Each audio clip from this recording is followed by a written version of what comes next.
الحمد لله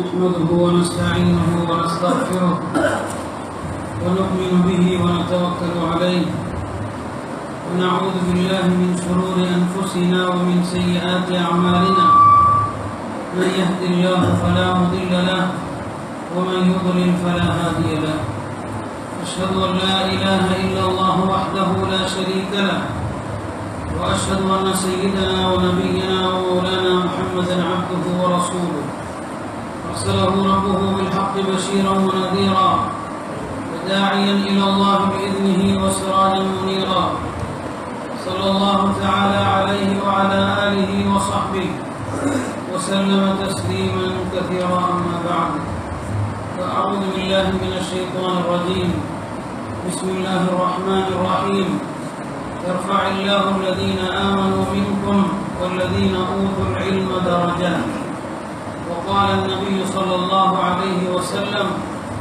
لأن يؤدب الرجل ولده خير له من أن يتصدق بنصف صاع على المساكين أو كما قال صلى الله عليه وسلم சங்கைக்குரிய உலமா பெருமக்களே, பெரியோர்களே, சகோதரர்களே, அல்லாஹுடைய பேரருளால் இந்த தாருல் உலூம் சித்திகியா மதரசாவினுடைய மற்றும் இந்த மஸ்ஜிதினுடைய இந்த மாதாந்திர பயானுடைய வரிசையிலே மதரசாக்கள் மக்தபுகள் இல்லை என்றால் என்கிற ஒரு தலைப்பிலே பேசும்படி இடத்திலே அன்போடு கேட்டுக் கொள்ளப்பட்டது. கண்ணியத்திற்குரிய அல்லாஹ் நல்லடியார்களே, மக்தபுகளுடைய அவசியம், மக்தபுகள் இல்லாததனால் ஏற்படக்கூடிய பாதிப்புகள் இன்ஷா அல்லாஹ் அதை பற்றியும் தொடர்ந்து சொல்லப்படும். ஆரம்பமாக நாம் மிக அழுத்தமாக தெரிந்து கொள்ள வேண்டிய ஒரு விஷயம், மார்க்க கல்வியினுடைய அவசியம், மார்க்க கல்வியினுடைய மகிமை. இதை நம்மில் ஒவ்வொருவரும் தற்காலத்திலே தெரிய வேண்டிய, அறிய வேண்டிய அவசியம் உடையவர்களாக இருக்கிறோம். பெருமானார் ஸல்லல்லாஹு அலைஹி வஸல்லம் அவர்கள் எப்போதுமே தம்முடைய தோழர்களிடத்தில் மார்க்க ஞானம், மார்க்க அறிவு குறித்த தேடலை, ஆர்வத்தை தம்முடைய தோழர்களுக்கு மத்தியிலே உண்டாக்கி கொண்டே இருப்பார்கள்.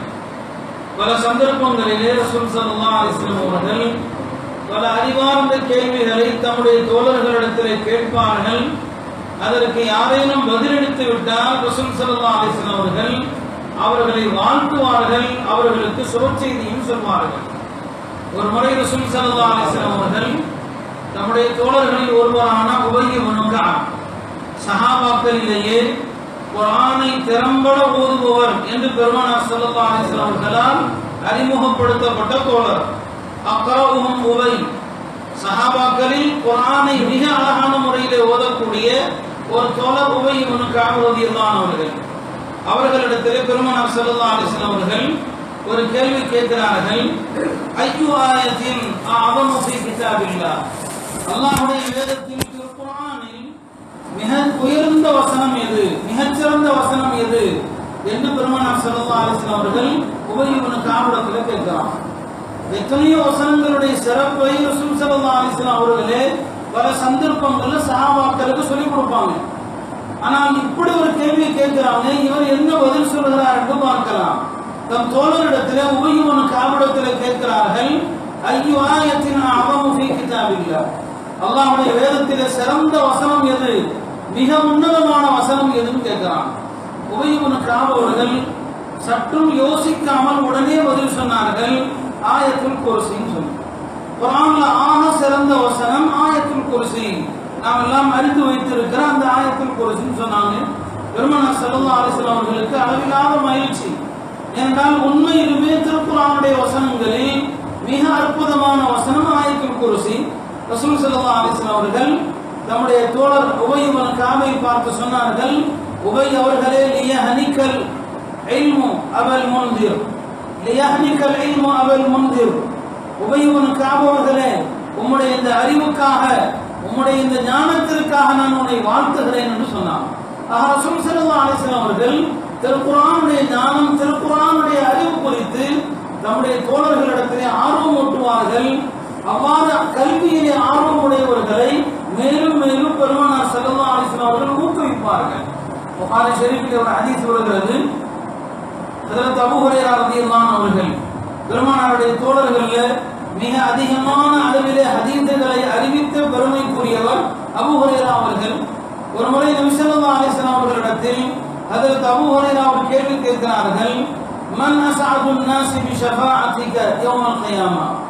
அல்லாஹ்வுடைய தூதர் அவர்களே, நாளை மறுமை நாளிலே உங்களுடைய பரிந்துரைக்கு, உங்களுடைய ஷஃபாஅத்திற்கு மிக பொருத்தமானவர், தகுதியானவர் யார் என்று கேட்கிறார். மன் அஸ்அதுன் நாஸி பி ஷஃபாஅத்திக, உங்களுடைய அந்த பரிந்துரைக்கு பொருத்தமானவர் யார் என்று ஹஜ்ரத் அபூ ஹுரைரா ரலியல்லாஹு அவர்கள் பெருமானார் ஸல்லல்லாஹு அலைஹி வஸல்லம் அவர்களிடத்தில் கேட்கிறார். நபி ஸல்லல்லாஹு அலைஹி வஸல்லம் அவர்கள் அவர் கேட்ட கேள்விக்கு பதில் சொல்வதற்கு முன்னால் அவருடைய அந்த மார்க்க ஆர்வம், எல்லா விஷயத்தையும் தெரிந்து கொள்ள வேண்டும் என்கிற அந்த ஆர்வத்தை முதல்ல பாராட்டுவார்கள். ரசூல் ஸல்லல்லாஹு அலைஹி வஸல்லம் சொன்னாங்க அபூ ஹுரைராவை பார்த்து, அபூ ஹுரைராவை, எனக்கு தெரியும் இந்த கேள்வியை முதலில் நீர்தான் என்னிடத்தில் கேட்பீர் என்று. இப்படி ஒரு கேள்வியை நீங்கள் தான் கேட்பீங்கன்னு சொல்லி எனக்கு தெரியும். காரணம் என்ன? நீங்கள் ஹதீஸின் மீது கொண்டிருக்கிற ஆவல், ஹதீஸின் மீது உங்களுக்கு இருக்கக்கூடிய அந்த தேடலின் காரணமாக இந்த கேள்வி என் தோழர்கள்ல வேறு யாரும் கேட்பதற்கு முன்னால் நீங்கள் தான் கேட்பீர்கள் என்று எனக்கு தெரியும் என்று முதல்ல அவரை வாழ்த்தி விட்டு, அவரை ஊக்கப்படுத்தி விட்டு பிறகு சொன்னார்கள், அபூ ஹுரைராவை, நீர் கேட்ட கேள்விக்கான பதில் மறுமையிலே என்னுடைய ஷஃபாஅத்திற்கு, என்னுடைய பரிந்துரைக்கு வாழ்ந்த மக்கள் யார் என்று சொன்னால், எவரெல்லாம் தூய உள்ளத்தோடு லா இலாஹ இல்லல்லாஹ் என்ற கலிமாவை சொன்னார்களோ அவர்கள் அத்தனை பேரும் என்னுடைய பரிந்துரைக்குரியவர்கள் என்று பெருமானார் சொன்னார்கள். இப்படி ரசூல் ஸல்லல்லாஹு அலைஹி வஸல்லம் அவர்கள் தன் தோழர்களை யாராவது சிறந்த கேள்வியை கேட்டால் அவங்களை பாராட்டுவார்கள், அவர்களை பெருமானார் ஸல்லல்லாஹு அலைஹி வஸல்லம் அவர்கள் ஊக்குவிப்பார்கள். இதுவெல்லாம் திருக்குர்ஆனுடைய அறிவு, மார்க்க அறிவு குறித்து பெருமானார் ஸல்லல்லாஹு அலைஹி வஸல்லம் அவர்கள் இப்படி தன் தோழர்களை ஊக்கப்படுத்தி கொண்டே இருந்தாங்க. கணியத்திற்குரியவர்களே, நாம் அல்லாஹ்விடத்தில் அதிகமாக நாம் செய்ய வேண்டிய துஆ எது? உலகத்தினுடைய செல்வங்களை விட, உலகத்தினுடைய வாக்கியங்களை விட அதிகமாக நாம் கேட்க வேண்டிய துஆ குர்ஆன் நமக்கு கற்றுத்தருகிறது அல்லவா? ரப்பி ஸித்னி இல்மா. யா அல்லாஹ், எனக்கு அறிவை, கல்வி ஞானத்தை அதிகப்படுத்து. திருக்குர்ஆனுடைய ஞானம், ஹதீஸுடைய ஞானம், இந்த மார்க்க அறிவு குறித்த ஞானத்தை எனக்கு அதிகப்படுத்து. இந்த துஆ தான் நமக்கு குர்ஆன் அதிகமாக கேட்கும்படி சொல்லுது. பெருமானார் ஸல்லல்லாஹு அலைஹி வஸல்லம் அவர்களும் இப்படிப்பட்ட துஆவை கேட்கிற சஹாபாக்கள் விஷயத்துல தான் பெருமைப்பட்டாங்க. ஹஜ்ரத் அபூ ஹுரைரா ரலியல்லாஹு அவர்கள், நான் ஆரம்பத்தில் சொன்னது போல, சஹாபா பெருமக்களிலே 5000க்கும் மேற்பட்ட ஹதீஸ்களை அறிவிக்கக்கூடிய ஒரு தோழர். வேற எந்த சஹாபியை விட ஹதீஸ்களில் அவருக்கு கூடுதலான நினைவாற்றல், கூடுதலான நினைவாற்றல் அவருக்கு. மற்ற சஹாபாக்கள் ஏன் அவ்வளவு ஹதீஸை அறிவிக்கலன்னு சொன்னா, அவங்க பயந்தாங்க, பெருமானாருடைய ஹதீஸை அறிவிக்கிற போது ஏதாவது தவறு வந்து விடக்கூடாது, அதனால் பயத்தின் காரணமாக அவர்கள் அறிவிக்கல. ஆனா அபூ ஹுரைரா ரலியல்லாஹு அவர்களுக்கு அல்லாஹ் கூடுதலான மனன சக்தியை கொடுத்திருந்தான், நினைவாற்றலை அல்லாஹ் கொடுத்திருந்தான். அதன் காரணமாக அவர்கள் 5000க்கும் மேற்பட்ட ஹதீஸ்களை அறிவித்தாங்க. இந்த நினைவாற்றல் அவர்களுக்கு வருவதற்கான காரணம் என்ன? சஹாபாக்களில் ஹஜ்ரத் அபூபக்கர் ரலியல்லாஹு அவர்கள், உமர் ரலியல்லாஹு அவர்கள், இன்னும் எத்தனையோ மூத்த சஹாபாக்கள் எல்லாம் இருக்கிறாங்க. யாருக்குமே கொடுக்காத ஒரு கல்வி ஞானத்தை, யாருக்கும் கொடுக்காத நினைவாற்றலை அல்லாஹ் தஆலா அபூ ஹுரைராவுக்கு கொடுத்த காரணம் என்ன? பெருமானார் சொல்வார்கள் ஹஜ்ரத் அபூ ஹுரைராவை பற்றி, அபூ ஹுரைரா பிஆவுல் இல்ம், அபூ ஹுரைரா இருக்கிறாரே என் தோழர்களில் அவர் கல்வியை சுமக்கிற பாத்திரம் என்று சொன்னாங்க. என்ன காரணம்? அல்லாஹ் அவ்வளவு பெரிய ஒரு நினைவாற்றலை அவருக்கு கொடுப்பதற்கு. இதை பற்றி சொன்ன நஸை என்ற கிதாபிலே ஒரு ஹதீஸ் வருகிறது. இந்த சம்பவம் நமக்கு விவரித்து காட்டுகிறது ஹஜ்ரத் அபூ ஹுரைரா ஏன் இவ்வளவு பெரிய நினைவாற்றலை பெற்றிருந்தாங்கன்னு சொல்லி. ஒரு சந்தர்ப்பத்திலே மஸ்ஜித் நபவியிலே 3 சஹாபாக்கள் கூடியிருக்கிறார்கள். ஸைத் இப்னு சாபித், அபூ ஹுரைரா, இன்னொரு சஹாபி, மொத்தம் 3 பேர். 3வது சஹாபியினுடைய பெயர் வரல. இந்த 3 சஹாபாக்களும் கூடியிருக்கிறார்கள். அந்த காலத்திலே சஹாபா பெருமக்கள் கூட்டாக துஆ செய்கிற போது அவர்களிடத்துல ஒரு பழக்கம் இருந்துச்சு. கூட்டாக துஆ செய்கிற போது அது என்னன்னு சொன்னா, ஒவ்வொருத்தரும் தத்தமது தேவையை கேட்பாங்க, அடுத்தவர்கள் ஆமீன் சொல்லுவாங்க. ஒருத்தர் கேட்டு முடிச்சதும் அடுத்த ஒரு துஆ செய்வாரு, எல்லாரும் ஆமீன் சொல்லுவாங்க. இப்படி இருக்கிற அத்தனை பேரும் தங்களுடைய தேவைகளை கேட்க மற்றவங்க ஆமீன் சொல்லுவாங்க. இப்படி ஒரு கூட்டு துவா சஹாபாக்கிட்ட இருந்துச்சு. ஸைத் இப்னு சாபித் அவர்கள் சொல்றாங்க, அபூ ஹுரைரா நான் இன்னொரு தோழர் 3 பேரும் மஸ்ஜித் நபவியில இருந்தோம். நாங்க துவா செஞ்சுக்கிட்டு இருந்தோம். ஒரு துவா செய்ய ஒருத்தர் ஆமீன் கூற இப்படி இருந்தோம். இப்படி இருக்கையில் ரசூல் ஸல்லல்லாஹு அலைஹி வஸல்லம் அவர்கள் மஸ்ஜிதுக்குள் வந்து விடுகிறார்கள். பெருமானாரை கண்டதும் நாங்கள் துவா செய்வதை நிறுத்திவிட்டோம்.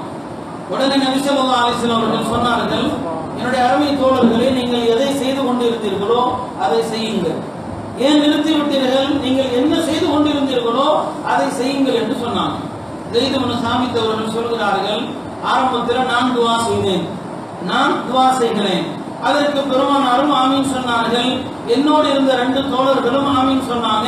நான் சில தேவைகளை கேட்டேன், அல்லாஹ்வுடைய தூதரும் அதற்கு ஆமீன் சொன்னாங்க.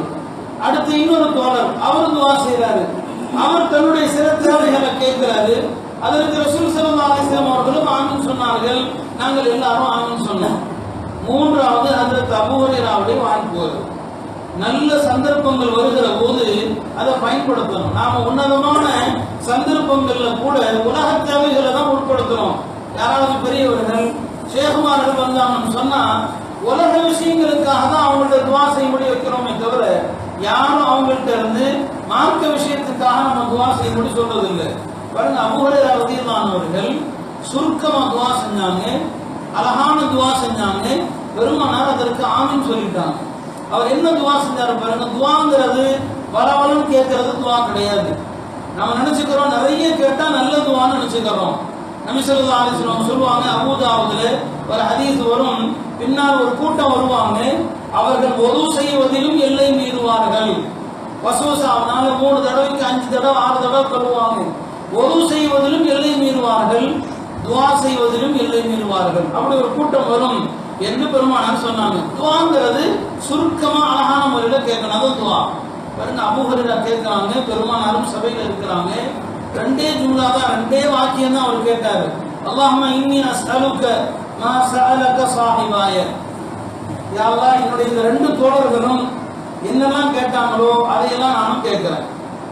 அந்த 2 தோழர்களும் கேட்டதை அவர் ஒரே வார்த்தையில முடிச்சுட்டாரு. இந்த 2 பேரும் என்னெல்லாம் கேட்டார்களோ அதை நான் உன்னிடத்துல கேட்கிறேன். பெருமானார் ஆமீன் அப்படின்னு சொன்னாங்க. அடுத்த வார்த்தை கேட்கிறார், வஅஸ்அலுக இல்மன் லா யுன்ஸா. இறைவா, நான் உன்னிடத்திலே எந்த ஞானமும் எனக்கு மறக்க கூடாது என்று கேட்கிறேன். எந்த விஷயத்தை நான் கேட்டாலும் மறக்க கூடாது. ரசூல் ஸல்லல்லாஹு அலைஹி வஸல்லம் அவர்கள் ஆமீன் சொன்னாங்க. இதான் அவர் கேட்ட இந்த துஆ இருக்குது, எனக்கு எப்போதும் எதுவும் மறக்க கூடாது. பெருமானார் அதற்கு ஆமீன் சொன்னாங்க. துஆக்கள் இப்படிதான் இருக்கணும். ரசூல் ஸல்லல்லாஹு ஆமீன் சொல்லிட்டாங்க, இந்த துஆ கபூல் ஆயிடுச்சு. பக்கத்தில் இருந்த அந்த 2 தோழர்களும் பதறி போய் சொல்றாங்க பெருமானார் ஸல்லல்லாஹு அலைஹி வஸல்லம் அவர்களிடத்துல, யா ரசூலல்லாஹ், நாங்களும் இப்படி ஒரு துஆ செய்றோம், நீங்க எங்களுக்கும் ஆமீன் சொல்லுங்க.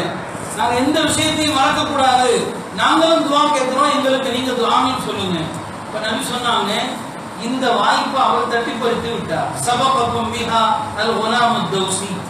இந்த வாய்ப்பை அவர் உங்களுக்கு முன்னால தட்டி பறித்து விட்டார். துஆ கபூல் ஆகிற ஒரு நேரம், அந்த நேரத்தில் நான் ஆமீன் சொன்னேன், அவர் அதை கேட்டு முடிச்சிட்டாரு. இனி நான் கேட்டாலும் கூட அந்த வாய்ப்பு உங்களுக்கு கிடைக்காது. ஆக துஆவுடைய சந்தர்ப்பங்கள்ல எந்த துஆ செய்யணுங்கிறத இங்க நமக்கு கற்றுத்தரப்படுது. நல்ல துஆக்கள் கேட்கணும். அபூ ஹுரைரா கேட்டாங்க, யா அல்லாஹ், எனக்கு அறிவு மறக்க கூடாது, இல்மு எனக்கு மறக்க கூடாது. நம்முடைய குழந்தைகளுக்கு மக்தபுடைய இந்த சிறார்களுக்கு நாம சொல்லிக் கொடுக்க வேண்டிய துஆ, அல்லாஹும்ம இன்னி அஸ்அலுக இல்மன் லா யுன்ஸா. யா அல்லாஹ், எனக்கு அறிவு மறக்க கூடாது, இல்மு மறக்க கூடாது. உலகத்துல எதுனாலும் மறக்கலாம், ஆனா கற்கிற கல்வி மறக்க கூடாது, பயனுள்ள கல்வி மறக்க கூடாது, குர்ஆன் மறக்க கூடாது, துஆக்கள் மறக்க கூடாது. இப்படி ஒரு துஆவை அபூ ஹுரைரா கேட்டதனுடைய பாக்கியம்தான் அவர்கள் மற்ற சஹாபாக்களை விட அதிகமான ஹதீஸுகளை அறிவிக்க ஆரம்பித்தாங்க. இப்ப இதுல கவலை இருக்கணும். நாம படிக்கிற விஷயம் துஆக்கள் மறந்து போகுது, மனனம் செய்யக்கூடிய ஆயத்துகள் மறந்துடுது. அபூ ஹுரைரா அவர்களுக்கு அல்லாஹ் இந்த துஆவுடைய பரக்கத்துல மறதியை எடுத்து தான் அவர் 5000 ஹதீஸை அறிவித்தார். ஆக நான் சொல்ல வர விஷயம் என்ன, பெருமானார் ஸல்லல்லாஹு அலைஹி வஸல்லம் அவர்கள் இந்த கல்வியிலே ஆர்வமுடையவர்களை, தேட்டமுடையவர்களை ஊக்குவித்துக் கொண்டே இருப்பாங்க. அவங்களை ஏதாவது ஒரு வகையில சந்தோஷப்படுத்திக் கொண்டே இருப்பாங்க. இதுதான் ரசூல் ஸல்லல்லாஹு அலைஹி வஸல்லம் அவர்கள் தம் தோழர்களுக்கு கொடுத்திருந்த ஆர்வம். அந்த அடிப்படையில் தான் நம்ம பார்க்குறோம். இஸ்லாமிய ஆரம்ப காலகட்டங்களில் நீங்கள் பார்த்தீங்கன்னு சொன்னால் கல்வியாளர்களுக்கு ஒரு தனி மதிப்பு இருந்தது. இன்னைக்கு கல்வின்னு சொன்னால் ஆங்கிலம் படித்தவர்கள் தான் கல்வியாளர்கள், ஆங்கிலம் தான் ஒரு பெரிய கல்வின்னு நினச்சிக்கிறோம். யாராவது 2 வார்த்தையில் ஆங்கிலத்தில் பேசிட்டா பெரிய மேதையாக பெரிய ஞானியாக பார்க்கப்படுது. இங்கே நன்றாக நாம் தெரிந்து கொள்ளணும் தாய்மார்களும், ஆங்கிலம் என்பது ஒரு மொழி தான், அது அறிவல்ல. அறிவு வேறு, மொழி என்பது வேறு. ஆங்கிலங்கிறது ஒரு மொழி. இதில் ஒரு 2 வார்த்தை பேசுறதுனால ஒரு மனிதனுக்கு எந்த உயர்வும் கிடையாது, எந்த தாழ்வும் கிடையாது. இன்றைக்கும் கூட ஆங்கிலமே இல்லாத எத்தனையோ நாடுகள் இருக்குது. உலகத்தினுடைய பல பெரும் பெரும் தலைவர்கள் ஆங்கிலம் பேச தெரியாத தலைவர்கள் இருக்கிறாங்க. ரஷ்ய அதிபருக்கு ஆங்கிலம் பேச தெரியாது. இப்போ ஆங்கிலம் என்பது ஒரு பெருமை இல்லை, அது ஒரு மொழி தான். அது நம்ம அதை பெரிய ஞானம் நினைத்துக் கொள்றோம். மார்க்க ஞானம், குர்ஆனுடைய விளக்கம், ஹதீஸுடைய விளக்கம், மார்க்க சட்டங்கள், இதை யார் தெரிந்திருக்கிறார்களோ அவர்கள் தான் உண்மையிலுமே போற்றப்பட வேண்டியவர்கள், மரியாதைக்குரியவர்கள். இன்னைக்கு உலமாக்களுக்கு அந்த மரியாதை சமூகமும் தர்றதில்லை. அவங்களை எந்த உயர்ந்த இடத்துல வைக்கணுமோ அந்த இடத்துல வைக்கிறது கிடையாது. ஆக குர்ஆனுடைய அறிவை பெற்றவர்கள் தான் மிக உயர்ந்த இடத்தில் உள்ளவர்கள். பெருமானார் ஸல்லல்லாஹு அலைஹி வஸல்லம் காலத்தில் சில நேரங்களில் யுத்தங்கள் முடிந்த பிறகு ஷஹீதானவர்களை ஒரே கபூரில் 2 பேர் 3 பேரை சேர்த்து வைக்க வேண்டியது வரும். சில நிர்பந்தங்களின் காரணமாக ஒரு கபூரில் 2 பேர் 3 பேரை அடக்குவாங்க. அப்படி அடக்கம் செய்கிற நேரத்தில் பெருமானார் ஸல்லல்லாஹு அலைஹி வஸல்லம் அவர்கள் கபூர்ல முதல்ல யாரை இறக்கிறது, பல சுஹதாக்கள் இருக்கிறாங்கன்னு சொன்னா முதல்ல யாரை இறக்கிறது, பெருமானார் ஸல்லல்லாஹு அலைஹி வஸல்லம் அவர்கள் அங்கேயும் சொல்வார்கள், அக்ஸருஹும் ஜம்அன் லில் குர்ஆன், யார் குர்ஆனை அதிகம் ஓதி இருக்கிறாரோ, குர்ஆனை அதிகம் யார் மனனம் செய்திருக்கிறாரோ அவரை கபரை முதல்ல வைங்க, அப்புறம் தான் அடுத்தவங்க. அங்க கபர்ல வைக்கிறதுல கூட பெருமானார் ஸல்லல்லாஹு அலைஹி வஸல்லம் அவர்கள் குர்ஆனை மனனம் செய்த மக்களுக்கு தான் முதலிடம் கொடுக்கிறாங்க. தொழுகை என்று பார்க்கிறோம். தொழுகையில இமாமத்துக்கு முன்னுரிமை பெற்றவர்கள் யார்? பெருமானார் ஸல்லல்லாஹு அலைஹி வஸல்லம் அவர்கள் சொல்வார்கள், யஉம்முஹும் அக்ரஉஹும், ஒரு கூட்டத்திலே அதிகமாக குர்ஆன் ஓத தெரிந்தவர் யாரோ, குர்ஆனை மனனம் செய்தவர் யாரோ அவருக்கு தான் முன்னுரிமை. குர்ஆன் ஓத தெரிந்தவர் தான் தொழுகையில இமாமா இருக்கணும். ஆக ரசூல் ஸல்லல்லாஹு அலைஹி வஸல்லம் இந்த மார்க்க ஞானம், மார்க்க அறிவுடைய மக்கள், அவர்களுக்கு தான் எல்லா விஷயத்திலும் பெருமானார் ஸல்லல்லாஹு அலைஹி வஸல்லம் முன்னுரிமை கொடுக்கிறாங்க. பாருங்க, ரசூல் ஸல்லல்லாஹு அலைஹி வஸல்லம் அவர்கள் அவங்க என்ன துஆ யாருக்காக கேட்டாலும் கபூல் ஆகும். நபி ஸல்லல்லாஹு அலைஹி வஸல்லம் அவர்கள் தங்களுடைய பணிவிடையாளர்கள் யார் என்ன செஞ்சாலும் அவங்களுக்காண்டி துஆ செய்வாங்க. இப்போ நாம பணிவிடைன்னு சொன்னா ரொம்ப லேசா நினைக்கிறோம். இப்போ டீ கொண்டு கொடுக்குறாரு இந்த சகோதரர், இது கூட ஒரு பெரிய பணிவிடை, நம்ம அவருக்காக துஆ செய்யணும். பெருமானார் ஸல்லல்லாஹு அலைஹி வஸல்லம் சின்ன விஷயத்துக்கும் துஆ செய்வாங்க. நாம சிங்கிள் டீ தானே கொடுத்தாருன்னு நினைச்சிடறோம். நபி ஸல்லல்லாஹு அலைஹி வஸல்லம் தாடியில ஒரு தூசி இருந்துச்சு. ஹஜ்ரத் அபூ அய்யூப் அல் அன்சாரி அந்த தூசியை தட்டி விடுறாங்க, பெருமானாருடைய தாடியில் இருந்த அந்த தூசியை. ரசூல் ஸல்லல்லாஹு அலைஹி வஸல்லம் அவர்கள் உடனே துஆ செய்றாங்க, யா அல்லாஹ், இந்த அபூ அய்யூப் என் தாடியில் இருந்த தூசியை தட்டி விட்டது போல வாழ்க்கை முழுவதும் அவருக்கு வரக்கூடிய துன்பத்தை நீ நீக்குவாயாக. சின்ன ஒரு காரியம் செஞ்சாலும் துஆ செய்யறது. ஹஜ்ரத் இப்னு அப்பாஸ் ரலியல்லாஹு அவர்கள் ஒரு நாள் இரவு நேரத்தில் அவங்களுடைய ஹாலா மைமூனா, பெருமானார் ஸல்லல்லாஹு அலைஹி வஸல்லம் அவர்களுடைய மனைவி ஹஜ்ரத் உம்முல் முஃமினீன் மைமூனா ரலியல்லாஹு அன்ஹா வீட்டில் பெருமானார் தங்குறாங்க. உடன் இப்னு அப்பாஸும் தங்குறாங்க, பெருமானாருடைய இரவு வணக்கத்தை பார்க்கணும்னு சொல்லி. அப்ப இப்னு அப்பாஸுக்கு வயசு கம்மி தான். பெருமானார் வஃபாத் ஆகிற போது இப்னு அப்பாஸுடைய வயது 12 அல்லது 13. ரசூல் ஸல்லல்லாஹு அலைஹி வஸல்லம் அவர்கள் வஃபாத் ஆகிற போது இப்னு அப்பாஸுடைய வயசு 12 அல்லது 13ன்னு சொன்னா, அப்ப பெருமானாருடைய அந்த ஹயாத்துடைய காலத்தில் அவருக்கு வயசு எத்தனை இருந்திருக்கும்? இப்போ மைமூனா ரலியல்லாஹு அன்ஹா வீட்டில் பெருமானார் இரவு தங்குறாங்க, இப்னு அப்பாஸும் வர்றாங்க. நான் நபி இரவு எப்போ எழுந்திருப்பாங்களோ அப்போ நபியோடு நின்று தொழணும். சின்ன குழந்தைக்கு அந்த பையனுக்கு ஆசை. ரசூல் ஸல்லல்லாஹு அலைஹி வஸல்லம் அவர்கள் இரவு எழுந்திருத்தார்கள். இப்னு அப்பாஸ் அவர்கள் பெருமானார் ஸல்லல்லாஹு அலைஹி வஸல்லம் அவர்கள் வுது செய்வதற்காக பெருமானாருக்கு தண்ணீர் ஊற்றுகிறார்கள். நபி ஸல்லல்லாஹு அலைஹி வஸல்லம் இந்த அவருடைய பணிவிடை, இந்த ஹித்மத்தில் சந்தோஷப்பட்டு அவருக்காக துஆ செஞ்சாங்க. துஆ என்ன கேட்குறாங்க? அல்லாஹும்ம அல்லிம்ஹு அல் ஹிக்ம, அல்லாஹும்ம ஃபக்கிஹுஹு ஃபித்தீன் வ அல்லிம்ஹு தஅபீர் அல் குர்ஆன். அல்லாஹ் இவருக்கு மார்க்கத்தில் விளக்கத்தை கொடு, குர்ஆனுடைய விளக்கத்தை அவருக்கு கொடு. மார்க்க ஞானத்தையும் கொடு, குர்ஆனுடைய விளக்கத்தையும் கொடு என்று பெருமானார் ஸல்லல்லாஹு அலைஹி வஸல்லம் அவர்கள் துஆ செய்தார்கள். அந்த துஆவுடைய அருள் தான் ஹஜ்ரத் இப்னு அப்பாஸ் அவர்கள் குர்ஆனுடைய விரிவுரை செய்யக்கூடிய மக்களுக்கு அவங்க தலைவராக இருக்கிறாங்க. குர்ஆனுடைய விரிவுரை வந்துருச்சுன்னு சொன்னா அதுல முதல்ல இப்னு அப்பாஸ் ரலியல்லாஹு அன்ஹு அவர்களுக்கு தான் முன்னுரிமை. அவ கல்வியும் கல்வியாளர்களும் கல்விக்கான துஆவும் நம்ம ரொம்ப அவசியம் செய்யணும்.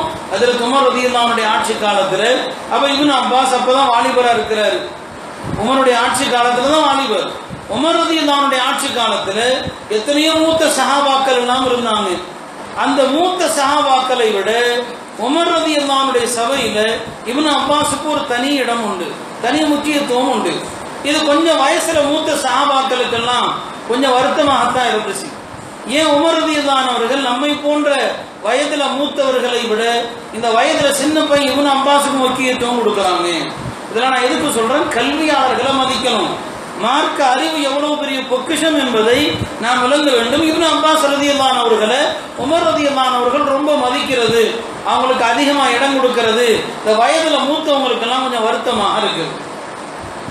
இதை எப்படி உமர் ரலியல்லாஹு அன்ஹு அவருடைய காதுக்கு இந்த செய்தி வருது?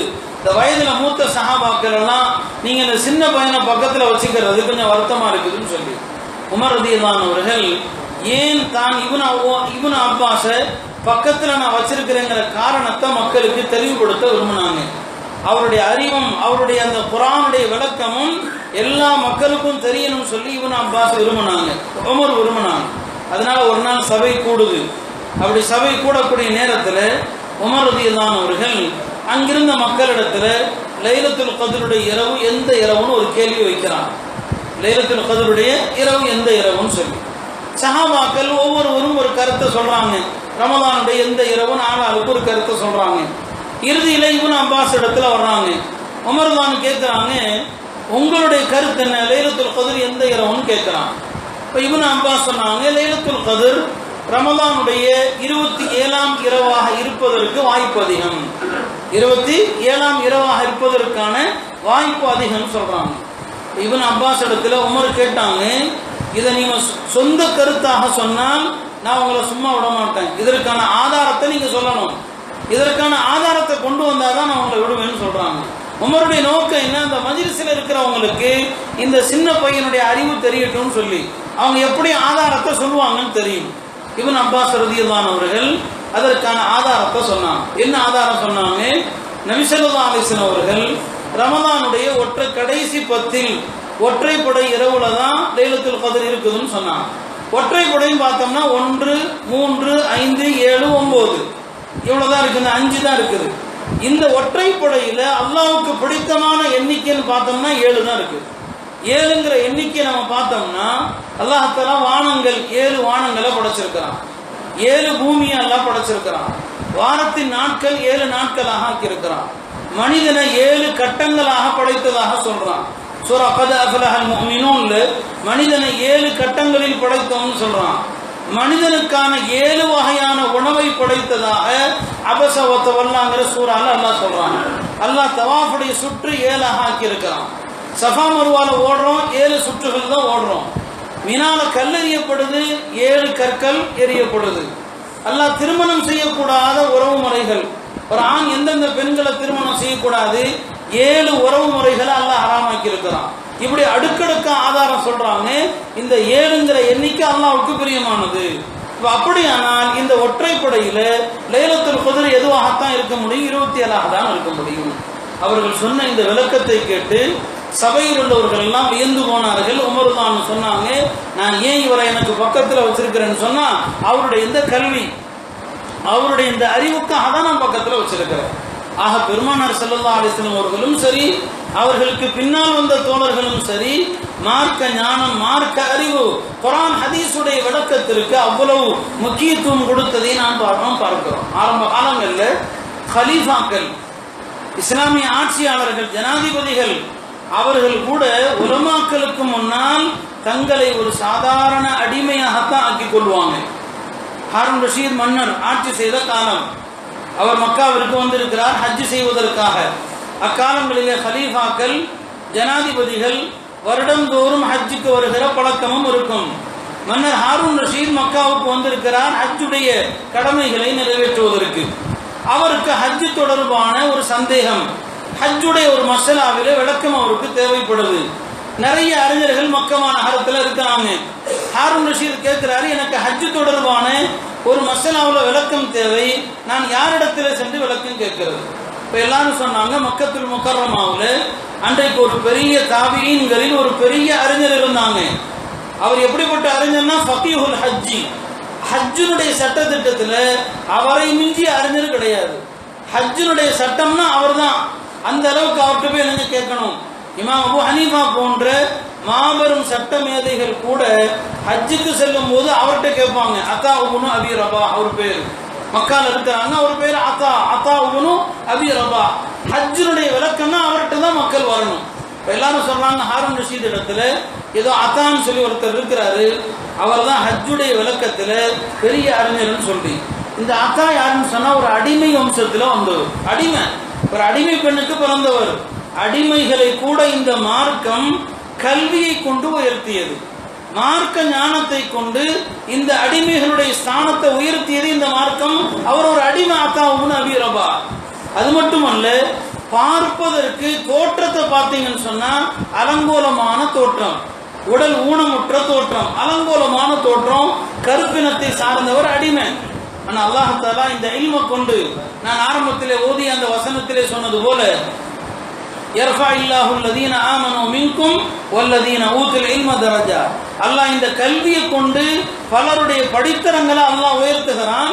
அத்தா ஒரு கருப்பினத்தை சார்ந்தவர், உடல் ஊனமற்றவர், அழகில்லாதவர், ஒரு அடிமை, அல்லாஹ் இந்த கல்வியை கொண்டு உயர்த்துகிறான் அவரை. ஹாரூன் ரஷீத் அவர்கள் இமாம் அத்தாவை சந்திக்க வர்றாங்க. முதல்ல ஹாரூன் ரஷீத் அவர்கள் இந்த இமாம் அத்தாவுன் அபி ரபாஹ கூப்பிட்டு அனுப்புறாங்க, கொஞ்சம் அவரை வர சொல்லுங்க, நான் அவர்கிட்ட விளக்கம் கேட்கணும்னு சொல்லி. மன்னருடைய ஆட்கள் வர்றாங்க, ஹலீஃபாவுடைய ஆட்கள் இமாம் அத்தாவிடத்திலே வந்து சொன்னார்கள், மன்னருக்கு ஒரு சந்தேகம், ஹலீஃபாவுக்கு ஒரு சந்தேகம் இருக்குது, உங்களை அழைத்து வர சொன்னார்கள் என்று. இமாம் அத்தாவுன் அபி ரபாஹ் உடனே சொன்னாங்க, தயக்கம் இல்லாம சொன்னாங்க, கல்வியை தேடி வர வேண்டுமே தவிர கல்வி தேடி வராதுன்னு சொன்னாங்க.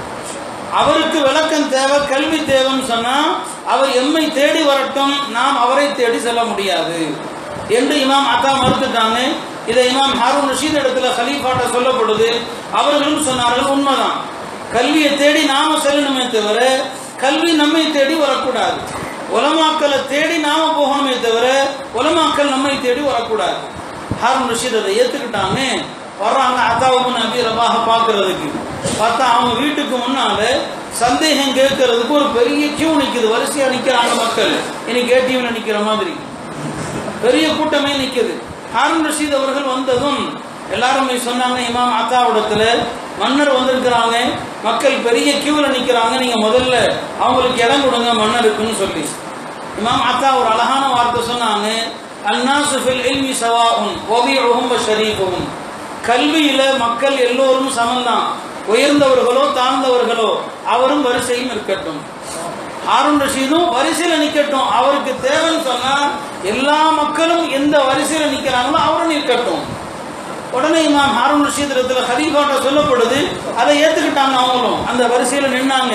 எல்லோரும் தமது கேள்வியை கேட்டுட்டு போன பிறகு ஹாரூன் ரஷீத் தன்னுடைய கேள்வியை கேட்டுட்டு வெளியே வந்த பிறகு சொன்னாங்க, இது நாள் வரைக்கும் பதவி தான் சிறந்தது நான் நினைச்சேன், ஆனா இப்போ நான் சொல்றேன் கல்வி தான் சிறந்தது. என்னுடைய இந்த ஹலீஃபாங்கிற பதவியை விட ஜனாதிபதிங்கிற இந்த கல்வியை, இந்த பதவியை காட்டிலும் கல்வி உயர்ந்தது. அல்லாஹ் இந்த அடிமைக்கு எவ்வளவு பெரிய சிறப்பு கொடுத்திருக்கான். அவ கல்வியை தேடிதான் வரணும். இதே கருத்து தான் இமாம் மாலிக் அவர்களும் சொன்னாங்க. இமாம் மாலிக் ரஹ்மத்துல்லாஹி அலைஹி அவங்க மதீனா நகரத்தை விட்டு எங்கேயும் போக மாட்டாங்க. ஏன்னா வாழ்க்கையில் அவங்களுக்கு ஒரு லட்சியம் மதீனால தான் மரணிக்கணும்னு சொல்லி, அதனால ஹஜ்ஜுக்காக மட்டும்தான் மக்கா போவாங்க, வேற எங்கேயும் போக மாட்டாங்க. இமாம் மாலிக் அவர்கள் மதீனா முனவ்வரால தான் இருப்பாங்க. ஹாரூன் ரஷீத் அவங்களுடைய காலத்திலையும் வாழ்ந்திருக்கிறாங்க. மன்னர் ஹாரூன் ரஷீத் அவருடைய அரசாங்கம் எங்க இருக்குது? திமிஷ்கில் இருக்குது. சிரியாவுடைய தலைநகர் திமிஷ்கில் இருக்குது. ஹாரூன் ரஷீத் அவர்கள் இமாம் மாலிக் ரஹ்மத்துல்லாஹி அலைஹி சொல்றாங்க, நீங்கள் என்னுடைய பிள்ளைகளுக்கு மார்க்கத்தை சொல்லித் தரணும், நீங்க மதீனாவை விட்டு வாங்கன்னு சொன்னாங்க. மதீனாவை விட்டுட்டு நீங்க வாங்கன்னு சொல்லி இமாம் மாலிக் ரஹ்மத்துல்லாஹி அலைஹி ரெண்டு விஷயங்கள் சொன்னாங்க. ஒன்று, நான் மதீனாவை விட்டுட்டு நான் எங்கேயும் வர முடியாது, யாருக்கும் கற்றுத்தருவதற்காக, கல்வியை போதிப்பதற்காக இந்த மதீனா விட்டுட்டு வரமாட்டேன். ஏன்னா என்னுடைய லட்சியம் இங்கே தான் மூத்தாகணும்னு சொல்லி. இரண்டாவது, உங்களுக்கு கல்வி தேவைன்னு சொன்னா உங்களுடைய பிள்ளைகளை நீங்க மதீனாவுக்கு அனுப்பி வைங்க, நான் அங்க வர முடியாது. ஹாரூன் ரஷீது கேட்டாங்க, இல்ல ரொம்ப தூரத்தில் இருக்கிறோம், நாங்க எப்படி மதீனாவுக்கு அனுப்புறது, ரொம்ப தூரத்தில் இருந்து மதீனாவுக்கு எப்படி அனுப்புறதுன்னு சொல்லி. அங்க இமாம் மாலிக் ரஹ்மத்துல்லாஹி அலைஹி ஒரு அற்புதமான விஷயத்தை சொன்னாங்க. கலீஃபா அவர்களே, உங்களுக்கு தெரியாத, குர்ஆன்ல ஒரே ஒரு சொல்லை கொண்டு வருவதற்கு 7 வானங்களுக்கு அப்பால் இருந்து ஜிப்ரீல் பூமிக்கு இறங்கி இருக்கிறார். இப்போ குர்ஆன் நம்ம நினைக்கிற மாதிரி குர்ஆன் எப்படி இறங்குச்சுன்னு நினைக்கிறீங்க? சில நேரங்களில் ஒரு ஆயத்து இறங்கும், சில நேரங்களில் ஒரே ஒரு எழுத்து மட்டும் இறங்கும். ஒரு எழுத்து குர்ஆன் அப்படி எத்தனையோ உதாரணங்கள் இருக்கு, உலமாக்களுக்கு தெரியும். சூரத்துன் நிசால ஒரு ஆயத்து, லா யஸ்தவில் காயிதுன் மினல் முஃமினீன் கைரு உலில் தரர். அது அல்லாஹ்வுடைய பாதையில போருக்கு செல்வது சம்பந்தமான ஒரு வசனம். அதுல ஒரு வசனம், ஒரு சொல்லு வருது, கைரு உலில் தரர். இந்த கைரு உலில் தரர்ங்கிற இந்த வார்த்தை இருக்குது. இது மட்டும் ஜிப்ரீல் அலைஹிஸ்ஸலாம் அல்லாஹ்வுடைய புறத்திலிருந்து பெருமானாருக்கு வஹியா கொண்டு வந்தாங்க. இந்த ஒற்றை சொல்ல இமாம் மாலிக் சொன்னார்கள், அல்லாஹ் ஒரே ஒரு சொல்லை வஹி மூலமாக அறிவிப்பதற்கு 7 வானங்களுக்கு அப்பால் இருந்து ஜிப்ரீல் இந்த பூவுலகத்திற்கு வரும்போது, உம்முடைய பிள்ளைகள் நாட்டை விட்டுட்டு ஏன் மதீனா வரக்கூடாது? அதனால உங்க மகன்களை மதீனா அனுப்பி வைங்க, நான் உங்களுக்கு சொல்லிக் கொடுக்குறேன். ஆக கல்வி என்பது தேடி வர வேண்டுமே தவிர கல்விக்காக யாரும் அவங்க இடம் விட்டு இடம் மாறக்கூடாது என்பதை இமாம் மாலிக் ரஹ்மத்துல்லாஹி அலைஹி அவர்கள் சொன்னார்கள். ஆக கண்ணியத்திற்குரிய மார்க்க அறிவு, மார்க்க ஞானம் என்பது அவ்வளவு உயர்ந்தது. இப்படி வரலாற்றில் எத்தனையோ சான்றுகளை பார்க்கலாம். மார்க்கம் தெரியாததுனால தான், மார்க்க அறிவில்லாத காரணத்தினால தான் பலவிதமான சிக்கல்களும் எல்லா காலத்திலும் ஏற்பட்டிருக்கு. அதனாலதான் ரசூல் ஸல்லல்லாஹு அலைஹி வஸல்லம் அவர்கள் அறியாமையை கண்டிப்பாங்க. ஜஹல், அறியாம இருக்கக்கூடாது. மார்க்க சட்டத்தை அறியாம எத்தனையோ பாதிப்புகள் நமக்கு உலக ரீதியாகவும் ஏற்படுது, உடல் ரீதியாகவும் ஏற்படுது, மறுமையிலையும் ஏற்படும் பல விபரீதங்கள். ஒரு பயணத்தில் இருக்கிறாங்க சஹாபாக்கள். ஒரு சஹாபி, அவர் யுத்த காலத்தில் உடம்பெல்லாம் காயமுற்று, உடல்ல பல்வேறு காயங்கள், இரத்த காயங்கள் இருக்குது. இந்த நிலையில அவருக்கு குளிப்பு கடமை ஆகிவிடுகிறது. குளிப்பு அவருக்கு கடமை ஆகிடும். இப்ப இந்த மாதிரி உடலெல்லாம் காயமா இருக்கிற நேரத்தில் ஒருவருக்கு குளிப்பு கடமையானால் அவர் குளிக்க வேண்டியதில்லை, அவர் தயமம் செய்து கொள்ளலாம், தயமம் செஞ்சுக்கலாம். அவருக்கு குளிப்பு கடமை ஆயிடுது, என்ன செய்யணும்னு தெரியல. கடுமையான குளிர்காலம், உடம்பெல்லாம் இரத்த காயங்கள். இந்த நிலையில குளிச்சா ஏதாவது ஆபத்து வந்துடலாம். தன்னுடைய தோழர்கள் சில பேர்கிட்ட கேட்டுறாரு. சில சஹாபாக்கள் விசாரிக்காம, சட்டம் தெரியாம அவருக்கு தவறான சட்டத்தை சொல்லிடுறாங்க. இல்ல நீங்க தயமம்லாம் செய்யக்கூடாது, குளிச்சுதான் ஆகணும்னு சொல்லிடுறாங்க. அந்த சஹாபி வேற வழி இல்லாம குளிச்சுட்டாங்க, மௌத்தா போயிட்டாங்க. குளித்து அவர்கள் மரணித்து விட்டார்கள். பெருமானார் ஸல்லல்லாஹு அலைஹி வஸல்லம் அவர்களுக்கு இந்த தகவல் சொல்லப்பட்ட போது அல்லாஹ்வுடைய தூதர் மிக கடுமையாக சொன்னார்கள், கதலூஹு காதலஹும் அல்லாஹ். இந்த தவறான தீர்ப்பை சொன்னவர்கள் தான் இவரை கொலை செய்து விட்டார்கள், அல்லாஹ் இவர்களை சபிக்கட்டும். இன்னமா ஷிஃபாஉல் ஐய அஸ்ஸுஆல். அறியாமைக்கான தீர்வு, அறியாமைக்கான நிவாரணம் கேள்வி கேட்பதில் இருக்கிறது. தெரியாமல் இருந்திருந்தால் இவர்கள் கேட்டு தெரிந்திருக்க வேண்டும். இவர்களுடைய தவறான இந்த ஃபத்வாவினால், இவர்களது தவறான இந்த தீர்ப்பினால் ஒரு மனிதரை கொலை செய்து விட்டதாக சொன்னாங்க. ஆக கண்ணியத்திற்குரியவர்களே, மார்க்க ஞானம் என்பது எல்லா காலத்திற்கும், எல்லா சந்தர்ப்பத்திற்கும் தேவையான ஒன்று. அந்த அடிப்படையிலே நம்முடைய இந்த காலகட்டத்தில் நாட்டிலே நாம் சந்திக்கிற பிரச்சனைகளை எல்லாம் சொல்ல வேண்டிய அவசியம் இல்லை. இந்த காலகட்டத்தில் இந்த மார்க்க அறிவு, இந்த மார்க்க ஞானம், இந்த மக்தபுகளுடைய சேவை அது எவ்வளவு முக்கியமானது. இந்த மக்தபுகள் இல்லையானால் ஏற்படக்கூடிய ஆபத்துகள் எவ்வளவு பயங்கரமானது என்பதையும் நாம் அறிய வேண்டும். இக்காலகட்டத்திலே நம்முடைய குழந்தைகளுக்கு மார்க்க ஞானம், மார்க்க அறிவை போதிப்பதில், அதை கற்றுக் கொடுப்பதில் முதல் மதரசா, மக்தபுக்கு முன்னால யாருன்னு சொன்னா அவங்களுடைய தாய்மார்கள் தான். நம்முடைய அருமை தாய்மார்கள் இருக்கிறாங்களே, சகோதரிகள், இவர்கள் தான் முதல் மக்தப், இவங்க தான் முதல் உஸ்தாத். குழந்தைகளுக்கான முதல் உஸ்தாத் அவங்க தான். இந்த தாய்மார்களுடைய வளர்ப்பு, அவர்களுடைய போதனை முறை, அதை கொண்டுதான் முதல்ல குழந்தைகள் மார்க்க அடிப்படையில் உருவாக்கப்படுறாங்க.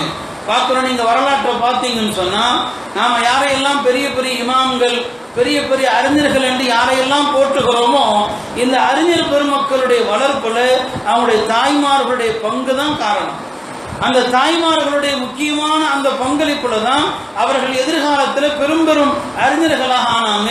சஹாபாக்கள்ல அதில் ஸைத் இப்னு சாபித் என்று ஒரு சஹாபி, ஸைத் இப்னு சாபித், அவர் பத்ர் போருக்கு வரும்போது பெருமானார் ஸல்லல்லாஹு அலைஹி வஸல்லம் அவர்கள் அவருடைய வயது என்னன்னு கேட்டாங்க. ஸைத் இப்னு சாபித் ரலியல்லாஹு அவர்களிடத்தில் அவங்க பெருமானார்ட்ட சொல்லப்பட்டது அவருக்கு வயசு 13 வயது.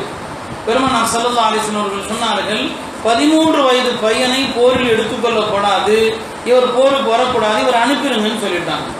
ஸைத் இப்னு சாபித் அவர்கள் மிகுந்த வேதனையோடு வருத்தத்தோடு அல்லாஹ்வுடைய பாதையில் இந்த பத்ர்ல நம்ம கடந்து கொள்ள முடியவில்லையே என்கிற வருத்தத்தில் மதீனா திரும்புறாங்க. தன்னுடைய தாயாரிடத்துல வந்து சொல்றாங்க, ரசூல் ஸல்லல்லாஹு அலைஹி வஸல்லம் அவர்கள் என்னை ஏற்றுக்கொள்ளவில்லை, பத்ர் போர்க்களத்திலிருந்து நான் திருப்பி அனுப்பிவிடப்பட்டேன். அவங்களுடைய தாயார் பாருங்க, உறுதியான தாய்மார்கள் தன்னுடைய குழந்தைகள் சோர்வடையாமல் இருக்க எவ்வளவு ஒரு அற்புதமான ஒரு வார்த்தையை சொல்றாங்க. மகனே, நீ எதிரிகளோடு போர் செய்யக்கூடிய வயதை அடையவில்லை, அதனால் அந்த வாய்ப்பை நீ இழந்து விட்டாய். எதிரிகளோடு வாளால் போர் செய்யக்கூடிய வாய்ப்பை நீ இழந்திருக்கிறாய். ஆனால் அதற்கு பொருள் நீ வாழ்க்கை இழக்கவில்லை. பெருமானார் மதீனா திரும்பிய பிறகு அல்லாஹ் உனக்கு நல்ல அறிவை கொடுத்திருக்கிறான், அல்லாஹ் உனக்கு நல்ல ஆற்றலை கொடுத்திருக்கிறான். எந்த ஆற்றலையும் அறிவையும் அல்லாஹ் உனக்கு தந்திருக்கிறானோ நீ பெருமானாரிடத்தில் சென்று அந்த ஆற்றலை பயன்படுத்தி நீ வளர்ந்து கொண்டு சொல்றான். தன்னுடைய மகனை ஊக்குவிக்கிறாங்க. நபி ஸல்லல்லாஹு அலைஹி வஸல்லம் அவர்கள் பத்ர் போர் முடிந்து மதீனா திரும்புகிறார்கள். ஸைத் இப்னு சாபித் 13 வயசு பையன் பெருமானார்கிட்ட போறாங்க. யா ரசூலல்லாஹ், எனக்கு போர்ல தான் நீங்க வாய்ப்பளிக்கல, உங்களிடத்துல நான் பணிவிட செய்யணும், நான் உங்களிடத்துல ஹித்மத் செய்யணும், எனக்கு வாய்ப்பு கொடுங்கன்னு சொல்றாங்க. பெருமானார் கேட்டாங்க, உனக்கு என்ன தெரியும்னு கேட்கிறாங்க. ஸைத் இப்னு சாபித் சொல்றாங்க, எனக்கு எழுத தெரியும். பெருமானார் அவரை எழுத சொல்றாங்க. மிக அழகான முறையில் அரபி எழுதுறாரு. அன்று முதல் பெருமானார் வஹையை எழுதக்கூடிய எழுத்தாளர்களில் ஒருவராக அவரையும் சேர்த்துக் கொள்றாங்க. குர்ஆனுடைய வஹையை எழுதக்கூடியவர்களில் ஒருவராக சேர்க்கிறாங்க. பெருமானார் ஸல்லல்லாஹு அலைஹி வஸல்லம் அவர்கிட்ட இருக்கிற திறமையை பார்க்கிறாங்க, அவர்கிட்ட இருக்கிற ஆற்றலை பார்க்கிறாங்க. சொன்னாங்க, அந்த ஸைத் இப்னு சாபித் இடத்துல சொல்றாங்க, உங்களுடைய இந்த நல்ல அறிவாற்றலை பார்த்து நான் வியப்படைகிறேன். நீங்கள் யூதர்களுடைய பாஷையும் கற்றுக்கொள்ளுங்க, யூதர்களுடைய மொழியை கற்றுக்கொள்ளுங்க. ஏன்னா யூதர்கள்ட்ட இருந்து எனக்கு நிறைய கடிதங்கள் வருது, அவர்களுடைய பாஷை எனக்கு தெரிவதில்லை, அவங்களே வாசி தான் விளக்கமும் சொல்றாங்க, எனக்கு அவங்க மீது நம்பிக்கை இல்லை. ஏன்னா அவங்க மோசடிக்காரர்கள், ஏமாற்றுக்காரர்கள். எனவே யூதர்களுடைய பாஷையை முஸ்லிம்கள் யாராவது கற்றிருந்தா நல்லா இருக்கும். அதுக்கு பொருத்தமான ஆள் யாருன்னா நீங்க தான். யார்? ஸைத் இப்னு சாபித் தான். அந்த 13 வயசு பையன் சொல்றாங்க. ஸைத் இப்னு சாபித் அவர்கள் யூதர்களுடைய பாஷையை கற்றுக்கொண்டாங்க. எத்தனை நாள்ல? 17 நாள்ல கத்துக்கிட்டாங்க. வெறும் 17 நாள். அவர் தௌராத் படிக்க தெரியும் அவருக்கு. ஸைத் இப்னு சாபித் அவர்களுக்கு ரசூல் ஸல்லல்லாஹு அலைஹி வஸல்லம் அவர்கள் தனக்கு மிக நெருக்கமாக அவர் ஆக்கி கொண்டாங்க. பின்னால் அபூபக்கர் ரலியல்லாஹு காலத்துல குர்ஆன் இப்போது நாம் எந்த வடிவத்தில் வைத்திருக்கிறோமோ இந்த வடிவத்தில் தொகுக்கப்பட்டது ஹஜ்ரத் அபூபக்கருடைய காலத்துல. அபூபக்கர் ரலியல்லாஹு காலத்துல குர்ஆன் தொகுக்கப்பட்ட நேரத்துல ஹஜ்ரத் அபூபக்கர் அவர்கள் இந்த குர்ஆன் தொகுக்கிற பணிக்கு அமீராக, தலைவராக யாரை போட்டாங்க? இதே ஸைத் இப்னு சாபித் அவர்களே. இதுக்கெல்லாம் காரணம் யாரு? அவங்களுடைய தாயார் கொடுத்த ஊக்கம். அவங்களுடைய தாயார் மகனை சொன்னாங்க, பத்ர்ல உனக்கு கலந்து கொள்ள வாய்ப்பு இல்லாமல் போயிருக்கலாம், உனக்கு அல்லாஹ் கொடுத்திருக்கிற அறிவும் ஆற்றலும் இருக்கிறது, அதை கொண்டு நீ தீனுக்கு சேவை செய்யும் சொன்னாங்களே. அந்த தாயினுடைய அந்த வார்த்தைகள் தான் அவர்களை இவ்வளவு பெரிய அறிஞராக உருவாக்கி இருக்கிறது. இப்படி நீங்கள் வரலாற்றிலே பார்த்தீர்களே ஆனால் ஒவ்வொரு காலகட்டத்திலும் பெரும் பெரும் இமாம்களை உருவாக்கிய பின்னணியில அவர்களது தாய்மார்கள் தான் இருக்கிறாங்க. இமாம் புகாரி ரஹ்மத்துல்லாஹி அலைஹி நமக்கெல்லாம் தெரியும். இன்றைக்கு சஹீஹுல் புகாரி அதனுடைய தமிழாக்கங்களும் எல்லா பள்ளிகளிலும் இருக்கிறது. குர்ஆனுக்கு அடுத்த நூல் என்று சொல்லப்படுகிறது. ஆதாரபூர்வமான ஹதீஸ் நூல்களில் முதல் நூல் என்று சொல்லப்படுகிறது சஹீஹுல் புகாரி. இந்த புகாரியை தொகுத்த இமாம் முஹம்மது பின் இஸ்மாயில் அவர்களை உருவாக்கியதில் யாருக்கு பங்கு? அவர்களது தாயாருடைய பங்குதான். இமாமுடைய தாயாருடைய பங்குதான் பெரிய காரணம். இமாம் புகாரி ரஹ்மத்துல்லாஹி அலைஹி குழந்தையாக இருக்கிற போதே அவனுடைய தந்தை இஸ்மாயில் மதீனாவில் வஃபாத் ஆயிட்டாங்க. மதீனா நகரத்தில் அவங்களுடைய தந்தை வஃபாத் ஆயிட்டாங்க. வஃபாத் ஆகிற நேரத்தில் அவங்கள்ட்ட கேட்கப்பட்டது, உங்களுக்கு 2 மகன்கள் இருக்கிறாங்க, 2 பேருமே சின்ன பிள்ளைங்க தான், இந்த 2 மகன்களுக்கும் நீங்க என்ன செய்ய போறீங்கன்னு கேட்டாங்க. அவங்க சொன்னாங்க, அல்லாஹ் அறிந்திருக்கிறான், என்னுடைய செல்வத்தில் நான் எந்த ஹராமையும் நான் கலக்கல, என்னுடைய செல்வத்தில் சந்தேகத்திற்குரிய எந்த பொருளையும் நான் கலக்கல, ஹராமும் கிடையாது சந்தேகத்திற்குரிய எதுவும் கிடையாது. என் 2 பிள்ளைகளையும் அல்லாஹ் பாதுகாப்பான்னு சொல்லிட்டு அவங்க மூத்தாயிட்டாங்க. இமாம் புகாரி சின்ன பிள்ளை தான், அவங்களுடைய இன்னொரு சகோதரர் அஹ்மத், 2 பேரும் சிறு குழந்தைகள். இந்த நிலையில இமாம் புகாரி அவர்களுக்கு கண் பார்வை போயிடுச்சு. குழந்தையாக இருக்கிற போது, பிறக்கும் போது கண் பார்வை இருந்துச்சு, கொஞ்சம் சின்ன பையனா இருக்கிற போது கண் பார்வை போயிடுச்சு. அவங்களுடைய தாயாருக்கு மிகுந்த வருத்தம். ஒவ்வொரு சந்தர்ப்பத்திலும் அல்லாஹ்விடம் துஆ செய்றாங்க, என்னுடைய மகன் முஹம்மத், இமாம் புகாரியுடைய பெயர் முஹம்மத், என்னுடைய இந்த மகனை பெரிய அறிஞனாக்கணும், இது என்னுடைய கனவு, என் மகனுடைய இந்த பார்வை இல்லாத இருப்பது எனக்கு மிகுந்த வருத்தத்தை அளிக்குதுன்னு சொல்லி பல நாள் துஆ செய்றாங்க. ஒரு நாள் இரவு நேரத்தில் பிள்ளைகள் எல்லாம் உறங்கி கொண்டிருக்கிற நேரத்தில் இரவுல தஹஜ்ஜுத் தொழுது துஆ செய்றாங்க. பெண்களுடைய துஆவுக்கு ஆண்களுடைய துஆவை விட அல்லாஹ்விடத்துல பவர் அதிகம். பெண்கள் ஒழுக்கமான பெண்களாக இருந்தாங்கன்னு சொன்னா ஆண்கள் துஆவை விட பெண்கள் துஆவுக்கு அல்லாஹ்ட்ட வெயிட் அதிகம். இமாம் புகாரி ரஹ்மத்துல்லாஹுடைய தாயார் ஒரு நாள் இரவு நேரத்தில் தஹஜ்ஜுத் தொழுது விட்டு அந்த இருளில் தன்னுடைய மகனுக்காக அவ்வளவு உருகி அல்லாஹ்ட்ட துஆ செய்றாங்க. அப்படியே துஆ செய்த வண்ணம் படுத்து உறங்கிடுறாங்க. அவங்க தூங்கும்போது ஒரு கனவு கண்டாங்க. அந்த கனவுல ஹஜ்ரத் இப்ராஹிம் அலைஹிஸ்ஸலாம் தோன்றாங்க. இப்ராஹிம் அலைஹிஸ்ஸலாம் தோன்றி இமாம் புகாரியுடைய தாயாரிடத்துல சொன்னாங்க, யா ஹாதிஹி, இமாம் புகாரியுடைய தாயாரை கூப்பிடுறாங்க, பெண்ணே நீ எழுந்திருத்து பார், உன்னுடைய மகனுடைய பார்வை திரும்பி விட்டது, உன்னுடைய மகனுக்கு பார்வை கிடைச்சிருச்சு, எழுந்து பாருன்னு சொல்றாங்க. இமாமுடைய தாயார் உடனே அந்த கனவை கண்ட அடுத்த நொடி எழுந்திருக்கிறாங்க. இமாம் புகாரி ரஹ்மத்துல்லாஹி அலைஹி ஃபஜ்ருடைய தொழுகைக்காக யாருடைய துணையும் இல்லாமல் உது செய்து கொண்டிருக்கிறார்கள்.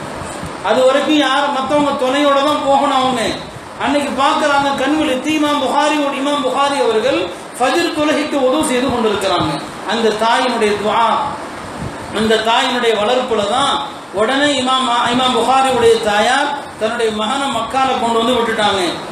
பார்வை கிடைச்சது மக்கால விட்டுட்டாங்க. மகனை நீ ஹதீஸை படி, பெருமானார் ஸல்லல்லாஹு அலைஹி வஸல்லம் ஹதீஸை நீ படி என்று தன்னுடைய மகனை மக்கால விட்டாங்க. இமாம் புகாரி ரஹ்மத்துல்லாஹி அலைஹி ஹதீஸ்களை படிக்க ஆரம்பித்தார்கள். பிறகு நமக்கு முன்னால் இருக்கிற சுமார் 7000 ஹதீஸ்களை கொண்ட தொகுப்பு சஹீஹுல் புகாரி, இதை தொகுத்தாங்க. இந்த தொகுப்பு அவங்க எழுதும் போது ஒவ்வொரு ஹதீஸை பதிவு செய்யறதுக்கு முன்னால குளித்து விட்டு 2 ரக்காத்து தொழுது விட்டு பதிவு செய்தார்கள். இந்த மகத்தான இந்த சஹீஹுல் புகாரி கிடைப்பதற்கு காரணம் யார்? இமாம் புகாரி ரஹ்மத்துல்லாஹுடைய தாயார் தான் காரணம். இப்படி வரலாற்றில் நீங்க பார்த்தீங்கன்னு சொன்னா பெரும் அறிஞர் பெருமக்களுடைய வளர்ப்புல அவங்களுடைய தாய்மாருடைய பங்களிப்பு என்பது மிக உன்னதமான பங்களிப்பு. நாம் பின்பற்றக்கூடிய இமாமுல் ஆலம் அபு ஹனீஃபா ரஹ்மத்துல்லாஹி அலைஹி, அவங்களுடைய தாயார், அவங்களுடைய தந்தையார் இருவரும் எப்படி பேணுதலானவர்கள் நாம் கேள்விப்பட்டிருக்கலாம். இமாம் அபு ஹனீஃபாவுடைய தாய் தந்தையருடைய வரலாற்றை. இமாம் அபு ஹனீஃபாவுடைய பெயர் என்ன? நுஅமான். இமாம் அபு ஹனீஃபாவுடைய பெயர் நுஅமான். அவங்களுடைய தந்தையுடைய பெயர் சாபித். இமாமுல் ஆலமுடைய தந்தை பெயர் சாபித். இமாமுடைய தந்தையார் திருமணம் ஆகுவதற்கு முன்னால் ஒரு வழியாக போய் கொண்டிருக்கிறாங்க. அவங்க போய் கொண்டிருக்கிற வழியில ஒரு தோட்டத்தை கடந்து போறாங்க. அந்த தோட்டத்தில் இருக்கிற மரங்களில் ஒன்றிலிருந்து ஒரு பழம் கீழே விழுந்து கிடக்குது. இமாமுடைய தந்தை அந்த பழத்தை எடுத்து சாப்பிட்டுறாங்க. அந்த காலத்துல பேணுதல் உச்சகட்டத்தில் இருந்த காலகட்டம். பேணுதல் ரொம்ப உச்சகட்டத்தில். நாம எந்த ஹராம செஞ்சாலும் அதுக்கு 4 வியாக்கியானமும் சொல்லுவோம், அதுக்கு 4 ஃபத்வாவும் சொல்லிட்டு இருப்போம். அவங்க கீழே விழுந்திருந்து அந்த பழத்தை சாப்பிட்டுட்டாங்க.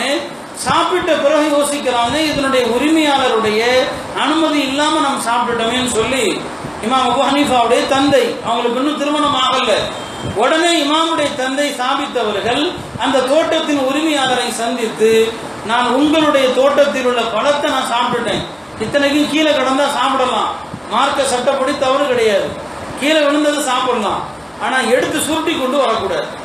ஒரு தோட்டத்துக்கு போறீங்க, கீழே விழுந்திருக்குன்னு வைங்க, ஹதீஸ்ல வரக்கூடிய சட்டம், எடுத்து சாப்பிடுறது தவறல்ல, ஆனா எடுத்து மடியில சுருட்டிட்டு வரக்கூடாது, ஜாயிஸ் இல்லை. அவர் கீழே விழுந்ததான் சாப்பிட்டாரு, ஆனா அவருடைய மனசு உறுத்துது. உடனே அந்த தோட்ட உரிமையாளர்கிட்ட வந்து சொல்றாங்க, நான் உங்களுடைய பழத்தை சாப்பிட்டுட்டேன், மன்னிச்சிருங்க. அவர் நான் மன்னிக்கவே முடியாதுங்கிறார். நான் வந்து மன்னிக்க முடியாது, நான் உங்க தோட்டத்தில் வேலை செய்யறேன், எவ்வளவு ஆண்டுகள் வேணுமானாலும் வேலை செய்யறேன் ஒரே ஒரு பழத்தை சாப்பிட்டதுக்கு, அவர் மன்னிக்கவே முடியாதுங்கிறார். சரி, என்னதான் தீர்வுங்கிறார்.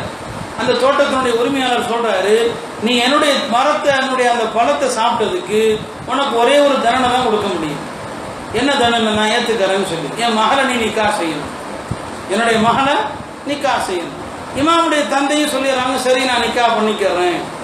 அடுத்து அவர் சொல்றாரு, என் மகளுக்கு கண்ணு தெரியாது, என்னுடைய மகளுக்கு கண்ணு தெரியாது, என் மக ஊமை, வாய் பேச மாட்டா, என்னுடைய மக செவிடு காதுன்னு கேட்காது, பரவாயில்லையான்னு கேட்டான். சரி பரவாயில்லை, உங்களுடைய தண்டனை இதுதான் சொன்னா, வாய் பேசாத கண் தெரியாத செவிடான அந்த பெண்ணை நான் மனம் முடித்துக் கொள்றேன் அப்படின்னு சொல்லிட்டாங்க.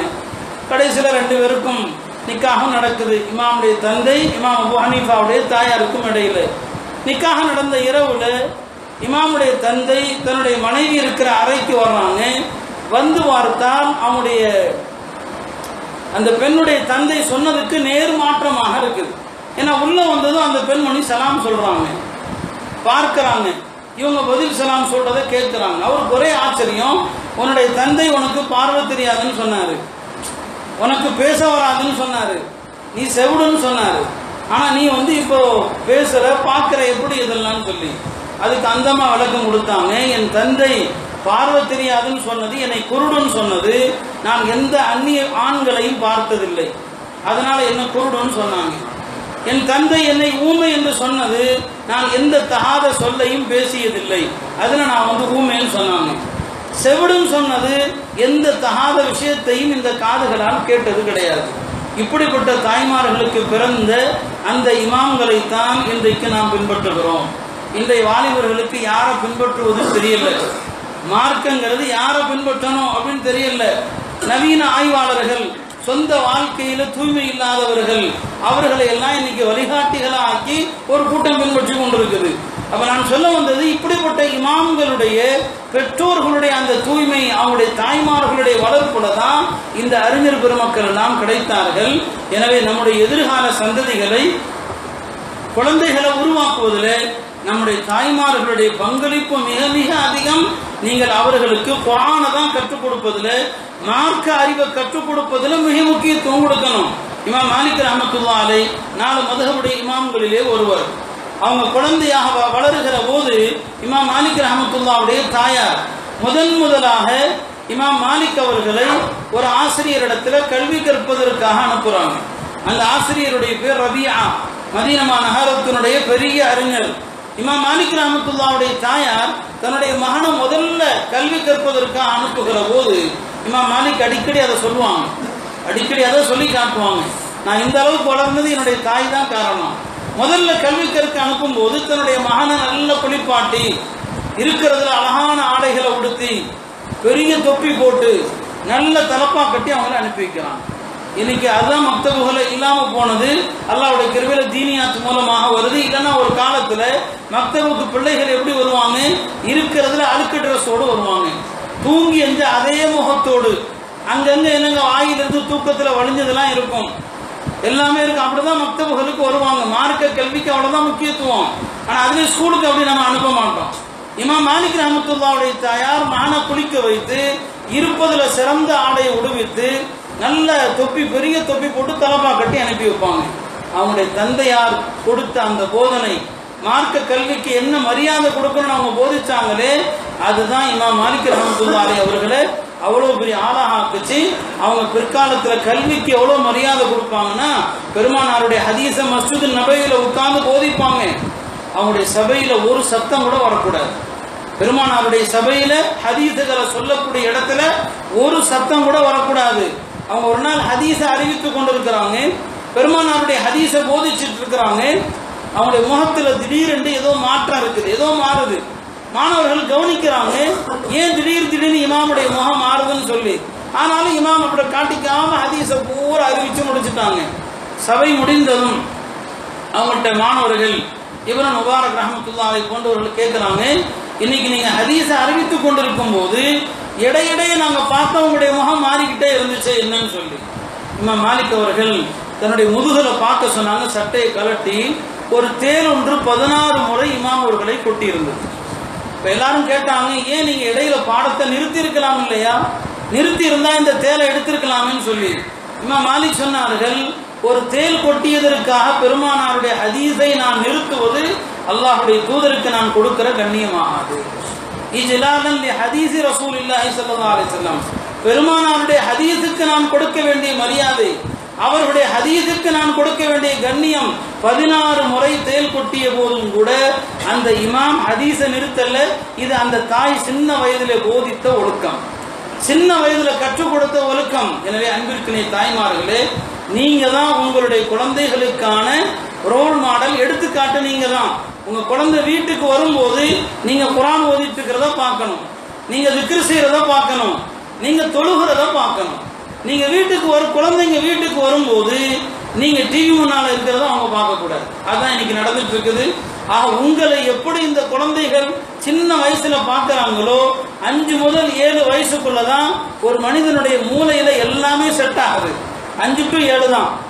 இந்த 7 வயசுக்குள்ள என்ன மூளையில செட் ஆகுதோ அதுதான் மௌத் வரைக்கும் இருக்கும். அதனாலதான் ரசூல் ஸல்லல்லாஹு அலைஹி வஸல்லம் 7 வயதுல தொழுகையை கற்றுக் கொடுங்க, 10 வயதுல அடிங்க.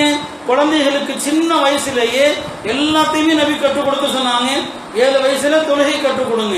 சஹாபி பெண்மணிகள் ஆஷூரா நோன்பு சுன்னத்தான நோன்பு தான், அந்த நோன்பையும் கூட குழந்தைகளுக்கு அந்த நோன்பை வைக்க சொல்லி பழக்கப்படுத்தினாங்கன்னு சொல்லி சஹீஹ் புகாரில வருது. சின்ன குழந்தைகளுக்கும் ஹராம் ஹலால சொல்லி கொடுக்கணும். பெருமானாருடைய ஹதீஸ் வருது இல்லையா, ஒரு நாள் பெருமானாருடைய பேர குழந்தை ஹஜ்ரத் இமாம் ஹசன் ரலியல்லாஹு அன்ஹு அவர்கள் ஒரு பேரித்த மரத்தை எடுத்து வாயில போட்டாங்க. பெருமானாருடைய குடும்பத்தாருக்கு ஜகாத்துடைய பொருள்கள் ஹராம், நபியின் குடும்பத்தாருக்கு அது ஜாயிஸ் இல்லை. அது ஜகாத்துடைய பேரிச்ச மூலம் ஹசன் ரலியல்லாஹு அன்ஹு வாயில போட்டுட்டாங்க. நபி அவங்க சின்ன வயசு தானேன்னு பார்க்கல, சின்ன பையன் தானே சாப்பிட்டு போறான், நாம இன்னைக்கு ஆண் குழந்தைகளுக்கும் சின்ன குழந்தை தான் சொல்லி தங்க செயின் போடுறோம், தங்க மோதிரம் போடுறோம். ஹராம் ஹலால் சின்ன வயசுல கற்றுக் கொடுக்கணும்.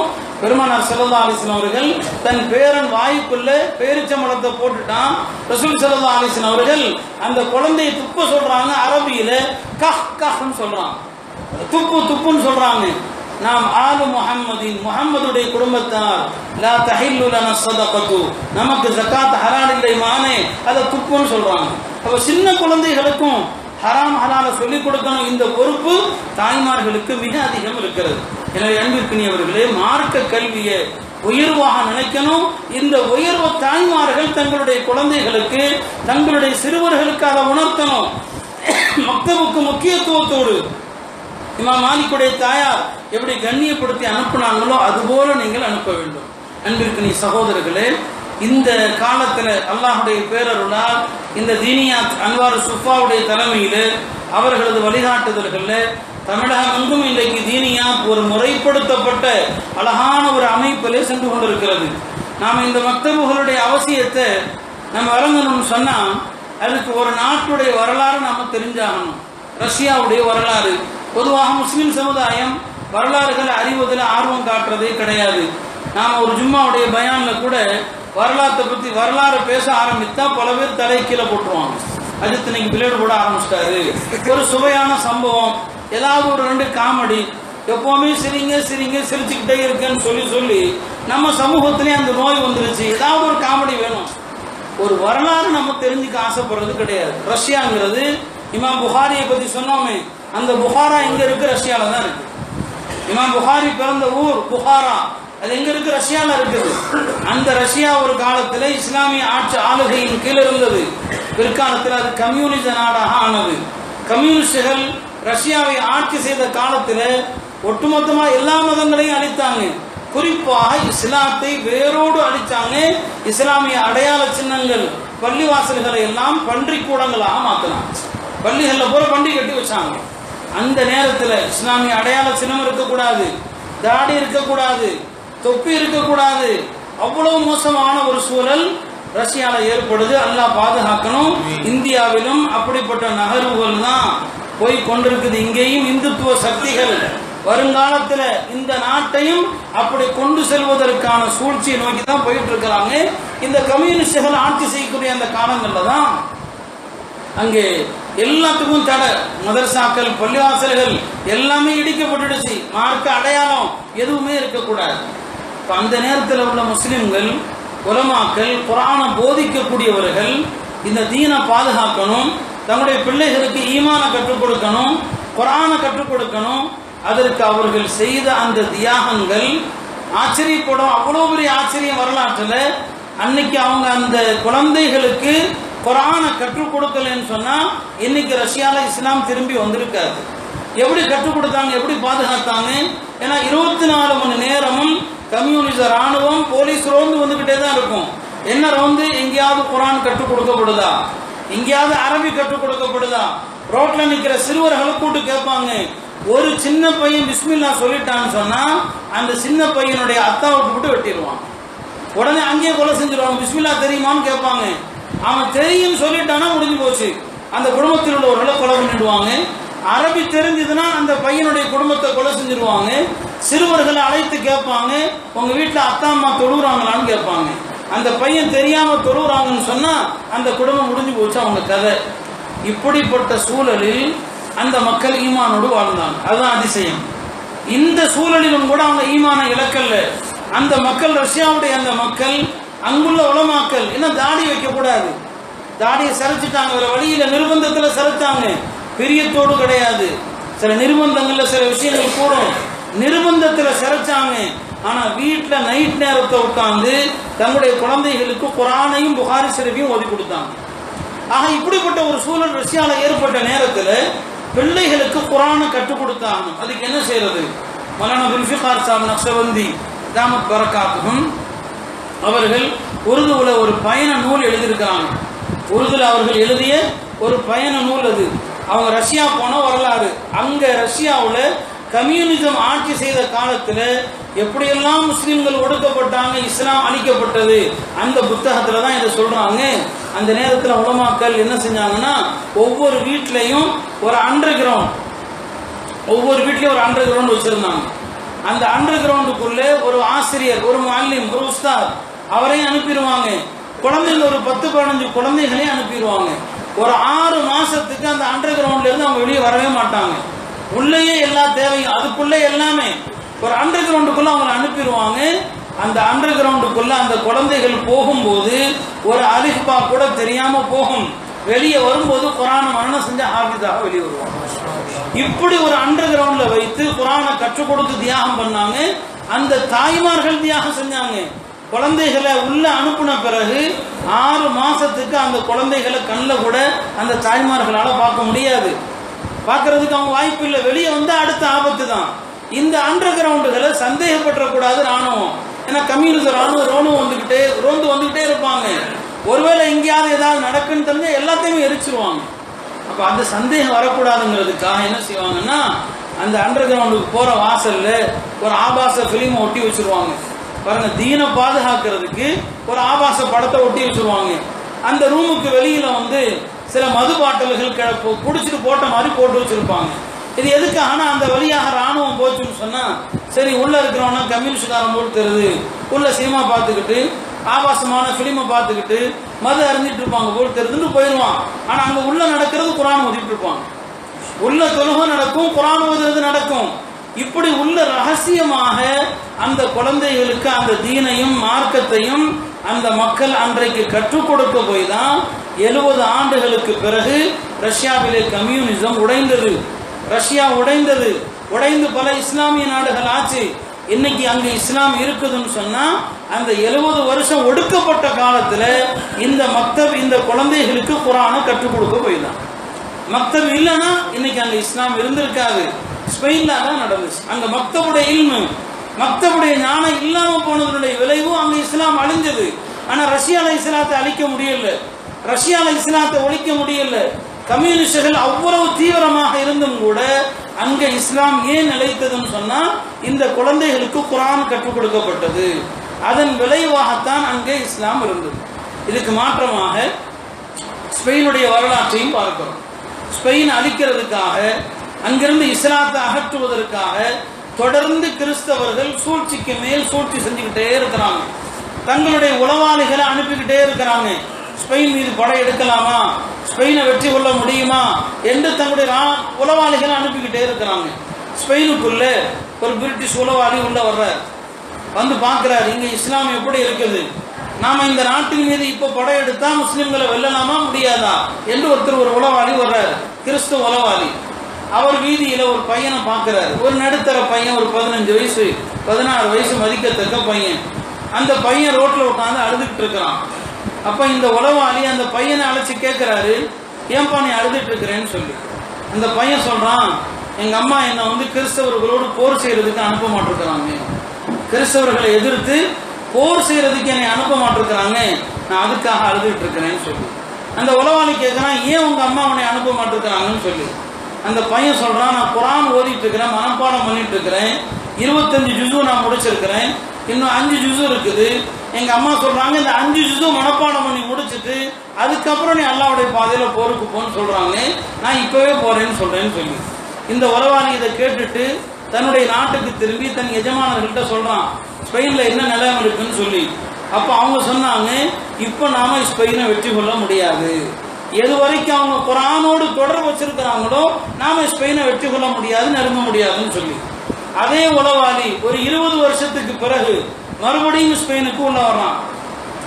ஒரு 20 வருஷத்துக்கு பிறகு உள்ள வந்தா அப்போ ஒரு வாலிபனை பாக்குறாராம், அவனும் ரோட்ல உட்காந்து அழுதுட்டு இருக்கிறான். அந்த உளவாளி கூப்பிட்டு கேட்கிறானா, ஏன் பண்ணி அழுதுட்டு இருக்கிறேன்னு சொல்லி. அந்த வாலிபர் சொன்னானா, நான் ஒரு பெண்ணை காதலிக்கிறேன், அந்த பெண்ணை திருமணம் செய்யறதுக்கு என் பெற்றோர்கள் எதிர்ப்பு தெரிவிக்கிறாங்க. இந்த உளவாளி திரும்பி வந்து தன் எஜமானர்கள்ட்ட சொன்னபோது சொன்னாங்களாம், இப்போ நாம ஸ்பெயினை வெற்றி கொள்ள முடியும். இப்போது நாம் எப்ப 20 வருஷத்துக்கு முன்னால குரானோடு தொடர்பு இருந்த போது சொன்னார்கள், இனி நாம ஸ்பெயினை நெருங்கவே முடியாது என்று. எப்ப அந்த வாலிபருடைய உள்ளத்துல குரான் இல்ல, ஒரு பெண்ணுடைய பிரியம் வந்துருச்சு சொன்னாங்க, இதுதான் அந்த நாட்டு மொத்த மக்களுடைய நிலை, இப்போ நாம ஸ்பெயினை வெற்றி கொள்ளலாம். அப்படியானால் நம்முடைய உள்ளத்துல, இந்த சிறுவர்களுடைய உள்ளத்துல குரானுடைய பிரியம் எது வரைக்கும் இருக்கிறதோ இந்த நாட்டில் இந்துத்துவா நம்மை ஒன்றும் செய்ய முடியாது. குரானுடைய பிரியம் என்னைக்கு போயிடுதோ, குரானுடைய கல்வி மக்தபுடைய இந்த அறிவு என்றைக்கு போய்விடுகிறதோ அன்றைக்கு அவர்கள் ஜெயித்து விடுவார்கள். அல்லாஹ் பாதுகாக்க வேண்டும். எனவே இந்த நாட்டை இஸ்லாம் தொடர்ந்து நீடிக்க வேண்டும் என்று சொன்னால் நம்முடைய சிறுவர்களுக்கு இந்த குரானுடைய ஞானம், இந்த குரானுடைய அறிவு, குரானுடைய பாசம் போதிக்கப்பட வேண்டும். இந்த மக்தபுடைய கல்விதான் நம்முடைய சிறுவர்களை அடுத்த தலைமுறை எப்படி இருக்குன்னு சொல்ல முடியாது. இன்றைக்கு நாமளே இவ்வளவு பெரிய நெருக்கடிகளை சந்திக்கிறோம். ஏன்னா இப்போது நடக்கக்கூடிய ஆட்சி வந்து தஜ்ஜாலுடைய ஆட்சி. தஜ்ஜால் வரும்போது என்னென்ன செய்வானோ அதற்கான ஏற்பாடுகள் தான் இன்னைக்கு உலகம் பூரா நடக்குது.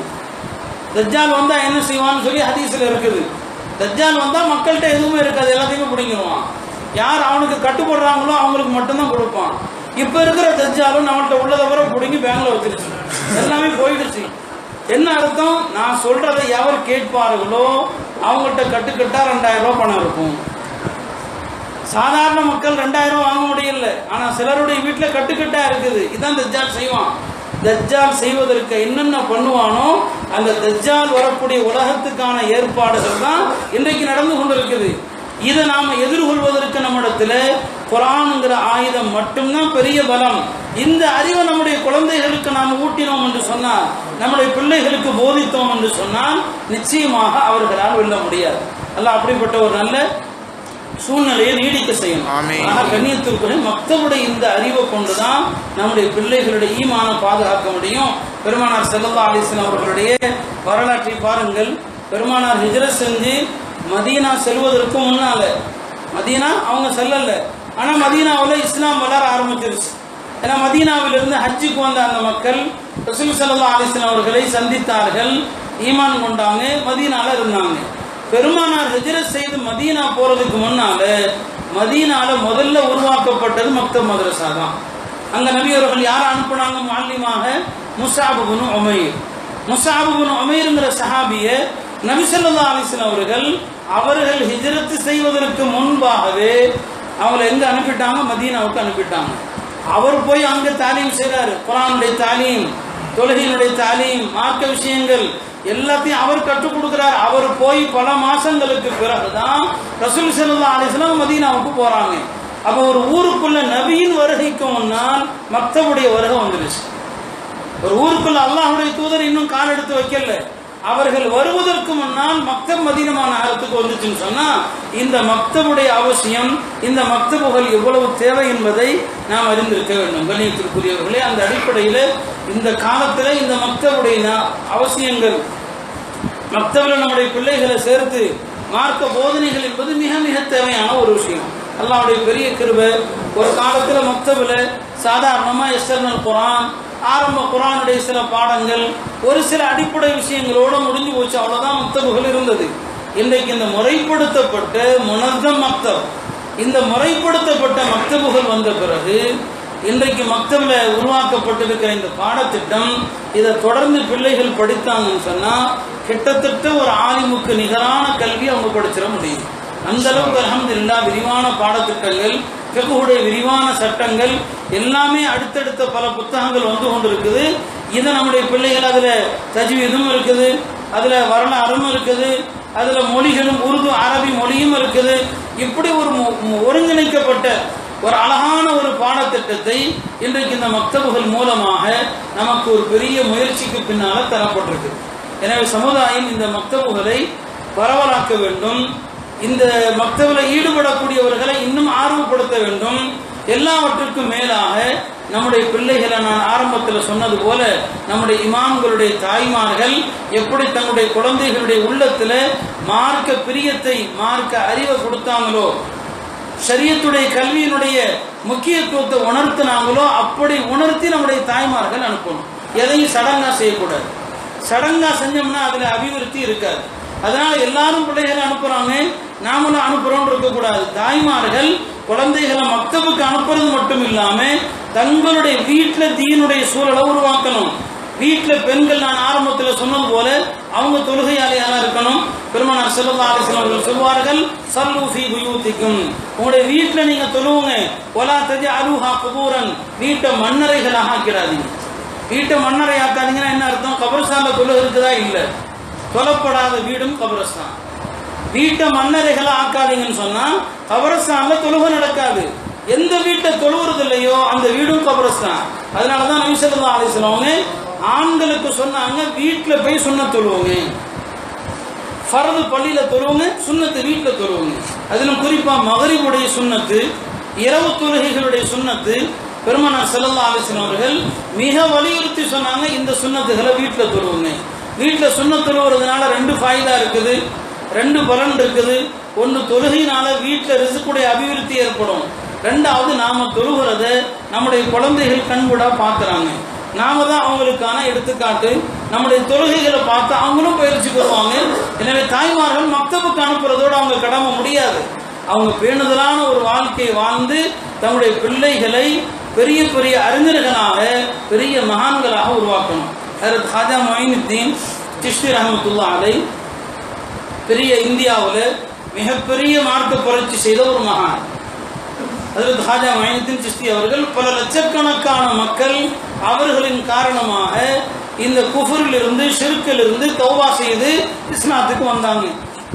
அந்த மாதிரி மகான்களுடைய தாவத்தில் தான் இன்னைக்கு நாம முஸ்லிம்களாக இருக்கிறோம். ஹஜ்ரத் ஹாஜா மொயினுத்தீன் சிஷ்தி ரஹ்மத்துல்லாஹி அலைஹி அவங்க நாடு முழுக்க பயணம் செஞ்சுருக்கிறாங்க. ஒரு பயணத்தில், ஒரு சஃபரில் போயிட்டு அவங்க வீட்டுக்கு வந்தாங்க.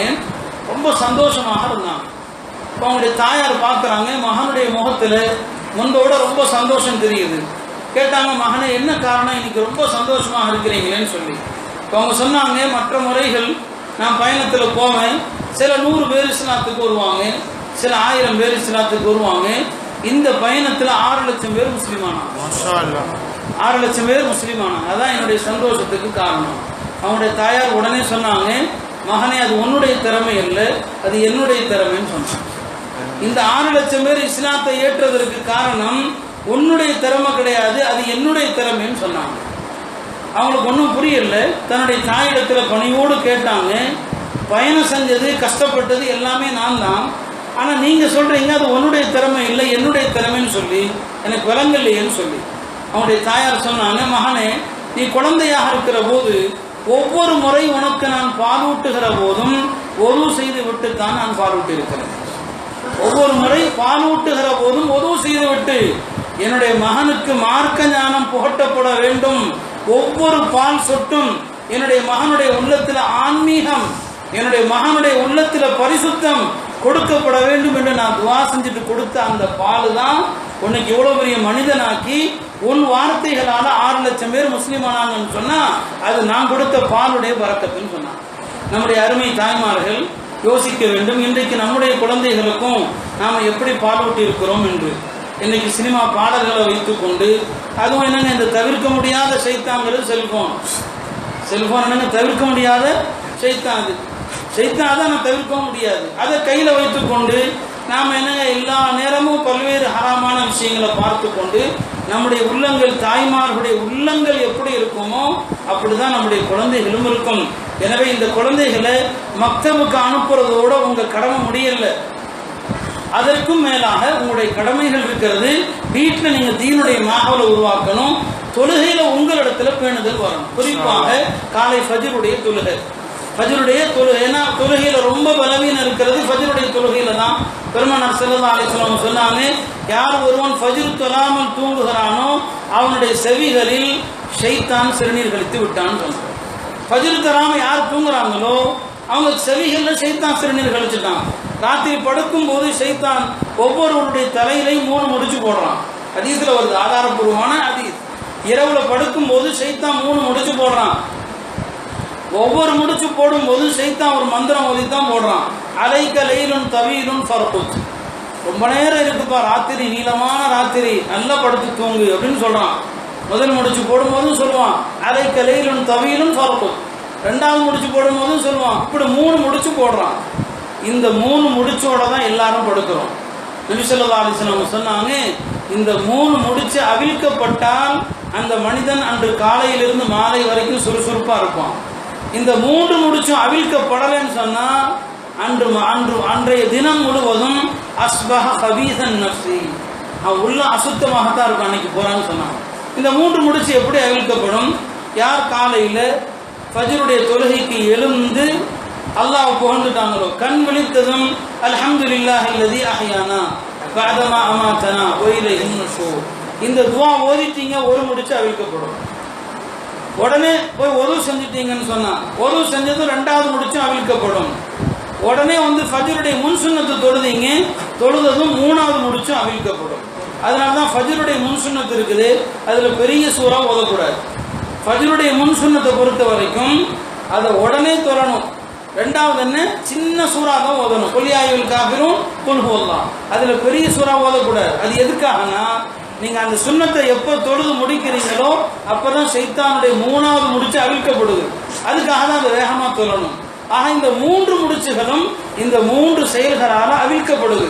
எனவே தாய்மார்கள் அவங்க தான் குழந்தைகளோடு 24 மணி நேரமும் இருக்கிறாங்க. அவங்க முதல்ல எப்படி இருக்கணும், சுத்தமானவர்களாக இருக்கணும்னு சொன்னால் அவங்க இந்த 3 காரியத்தையும் செஞ்சுருக்கணும். இந்த 3ஐயும் அவர்கள் செய்ய தவறிட்டாங்கன்னு சொன்னால் அப்போ அவங்களுடைய உள்ள அசுத்தமாயிடுது. அவங்களுடைய உள்ள அசுத்தமானால் அவங்களுடைய குழந்தைகளும் அசுத்தமாயிடலாம். ஆக அன்பிற்குரிய தாய்மார்களே, மக்தபுகளுக்கு நீங்கள் குழந்தைகளை இந்த மார்க்க தேட்டத்தை புகட்டி நீங்கள் அனுப்பணும், மார்க்க ஆர்வத்தை உருவாக்கி நீங்கள் அனுப்பணும். அல்லாஹ்வுடைய கிருபையில் இன்னைக்கு நீங்கள் பெரிய தியாகங்கள் செய்ய வேண்டிய தேவைலாம் கிடையாது. அல்லாஹ் நிறைய செல்வத்தை கொடுத்துருக்கிறான். முஸ்லீம் உம்மத்தில் வறுமை ஏழ்மைங்கிறது ரொம்ப அதிகம் இல்லை. மிகப்பெரிய தாராளத்தையும் செழிப்பையும் அல்லாஹ் கொடுத்து தான் இருக்கிறான். பெரிய கஷ்டம் கிடையாது. ஆனால் நம்முடைய முன்னோர்கள் அவங்க தங்களுடைய பிள்ளைகளுக்கு கல்வி கொடுப்பதற்காக எவ்வளோ பெரிய தியாகங்கள் செஞ்சாங்க. ஒரு 2 சம்பவங்களை மட்டும் சொல்லி நான் நிறைவு செய்கிறேன். இமாம் மாலிக் ரஹ்மத்துல்லாஹி அலைஹி, இமாம் மாலிக் அவர்கள், இமாம் ரபியா, இமாம் மாலிக்குடைய உஸ்தாத் ரபியா என்று ஒரு பெரிய இமாமை பற்றி நான் சொன்னேன். மதீனாவுடைய பெரிய அறிஞர் இமாம் ரபியா. அவங்களுடைய இந்த வரலாறு தாய்மார்களுக்கு ரொம்ப முக்கியம். இமாம் ரபியா அவர்கள் சிறு பையனாக இருக்கிற போது அவங்களுடைய தந்தையார் ஒரு யுத்தத்திற்காக புறப்பட்டு போயிடறாங்க. தன்னுடைய மனைவி இடத்துல 30,000 பொற்காசுகள், அன்னைக்கு 30,000 பொற்காசுங்கிறது இன்னைக்கு கோடிகள் மதிப்பு கூட வரலாம். 30,000 பொற்காசுகளை தன்னுடைய மனைவி இடத்துல கொடுத்து விட்டு வெளியே போயிட்டாங்க தந்தை. பையன் மகன் ரபியா சின்ன பையன். அவர் போனவர் 17 வருஷத்துக்கு பிறகுதான் மதீனா வர்றார். 17 வருஷத்துக்கு பிறகு மதீனா வர்றார். வந்ததும் நேராக தன்னுடைய வீட்டுக்கு வர்றாரு. வீட்டுக்கு தன்னுடைய மகனை எங்கேன்னு விசாரிக்கிறாரு. மகன் பள்ளியில் இருக்கிறான்னு சொல்லி அவன் மனைவி சொல்லிடுறாங்க. கணவர் கேட்கிறாரு, நான் 30,000 பொற்காசு கொடுத்துட்டு போனேன், அந்த பொற்காசுகள்லாம் எங்கன்னு கேட்கிறாரு. அந்தமா சொல்றாங்க அதெல்லாம் செலவாயிடுச்சுன்னு சொல்லி. அவருக்கு சரியான கோபம், 30,000 பொற்காசு கொடுத்துருக்கிறேன், 17 வருஷத்துல எல்லாத்தையுமே காலி பண்ணிட்டேன்னு கோபம். அந்தமா மெதுவா சொன்னாங்க, நீங்க எதுக்கும் மஸ்ஜித் நபவிக்கு போங்க, மஸ்ஜித் நபவிக்கு போங்க, அங்க போயிட்டு வாங்க, உங்களுக்கு இதுக்கு விடை கிடைச்சிடும். இந்த 30,000 தீனார் எப்படி செலவானதுன்னு சொல்லி மஸ்ஜிதுக்கு போயிட்டு வாங்க, உங்களுக்கு விடை கிடைச்சிடும் சொன்னாங்க. அவர் ரபியா இருக்கிறாரு, அவரும் மஸ்ஜிதுக்கு போனார், மஸ்ஜித் நபவிக்கு போனா அங்க ஒரு பெரிய அறிஞர் இப்படி சேர்ல உட்கார்ந்து இருக்கிறார். இப்பயும் ஹஜ்ஜுக்கு போனவங்களுக்கு தெரியும், மஸ்ஜித் நபவியில அங்கங்க சேர் போட்டிருப்பாங்க, பெரிய பெரிய ஆளுங்கள் உட்கார்ந்து பாடம் நடத்துவாங்க. ஒரு பெரிய இருக்கையில ஒரு இமாம் உட்கார்ந்து பாடம் நடத்திட்டு இருக்கிறாங்க. அந்த இமாமை சுத்தி இருக்கிற ஆளுகளை பார்த்தா பெரிய பெரிய அறிஞர்கள், இமாம் மாலிக் இருக்கிறாங்க, பெரிய பெரிய கூட்டம்லாம் இருக்கிறாங்க. வந்தவர் கேட்கிறாரு, இந்த சேர்ல உட்கார்ந்து பாடம் நடத்துறது யாருன்னு சொல்லி. எல்லாரும் சொன்னாங்க, இந்த கேட்கிறவருடைய பேரை சொல்லி இன்னாருடைய மகன்கிறாங்க. அது அவருடைய மகன் தான், அவருடைய மகன் தான். உட்கார்ந்து இருக்கிறது யாருன்னு அவர் கேட்கிறீங்க, ஒரு 17 வருஷத்துக்கு பிறகு வந்திருக்கிறாரு. இந்த பாடம் நடத்திட்டு இருக்கிறது யாருன்னு கேட்கும் போது இது இன்னாருடைய மகன் என்று சொல்லப்படுது, அதாவது அவருடைய மகன். பார்த்துட்டு அவருக்கு ஒரே சந்தோஷம், தன்னுடைய மகன் வளர்ந்து மஸ்ஜித் நபவியில உட்காந்து பாடம் நடத்திட்டு இருக்கிறான்னு சொல்லி. உடனே வீட்டுக்கு திரும்புறாரு. மனைவி கேட்டாங்க, மஸ்ஜித் நபவியில உங்களுக்கு விடை கிடைச்சதான்னு கேட்டாங்க. சொன்னாங்க, உங்களுடைய மகனுடைய கல்விக்காக தான் நான் 30,000 பொற்காசுகளை செலவு செய்திருக்கிறேன். அந்த மகன் தான் இன்னைக்கு நீங்க பாக்குறீங்க உட்கார்ந்து பாடம் நடத்திட்டு இருக்கிறாருன்னு சொல்லி சொன்னாங்க. அப்படியானால் நீ செலவழித்தது புனிதமான வழியில். 30,000 பொற்காசுகளையும் மகனை பல பகுதிகளுக்கு அனுப்பி, பல நாடுகளுக்கு அனுப்பி கல்விக்காக நீ செலவு செஞ்சேன்னு சொன்னா நீ செலவு செய்தது புண்ணியமான வழியில செலவு செஞ்சிருக்கிற. ஆக நம்முடைய குழந்தைகளுடைய இந்த மக்தபுக்கு ஒரு 100 ரூபா 150 ரூபா வசூலிக்கப்படுது. இருக்கிறதுலே அற்பமான ஒரு தொகை தான், பெரிய தொகை இல்லை. இந்த தொகையை நம்ம சந்தோஷமாக கொடுக்கணும்.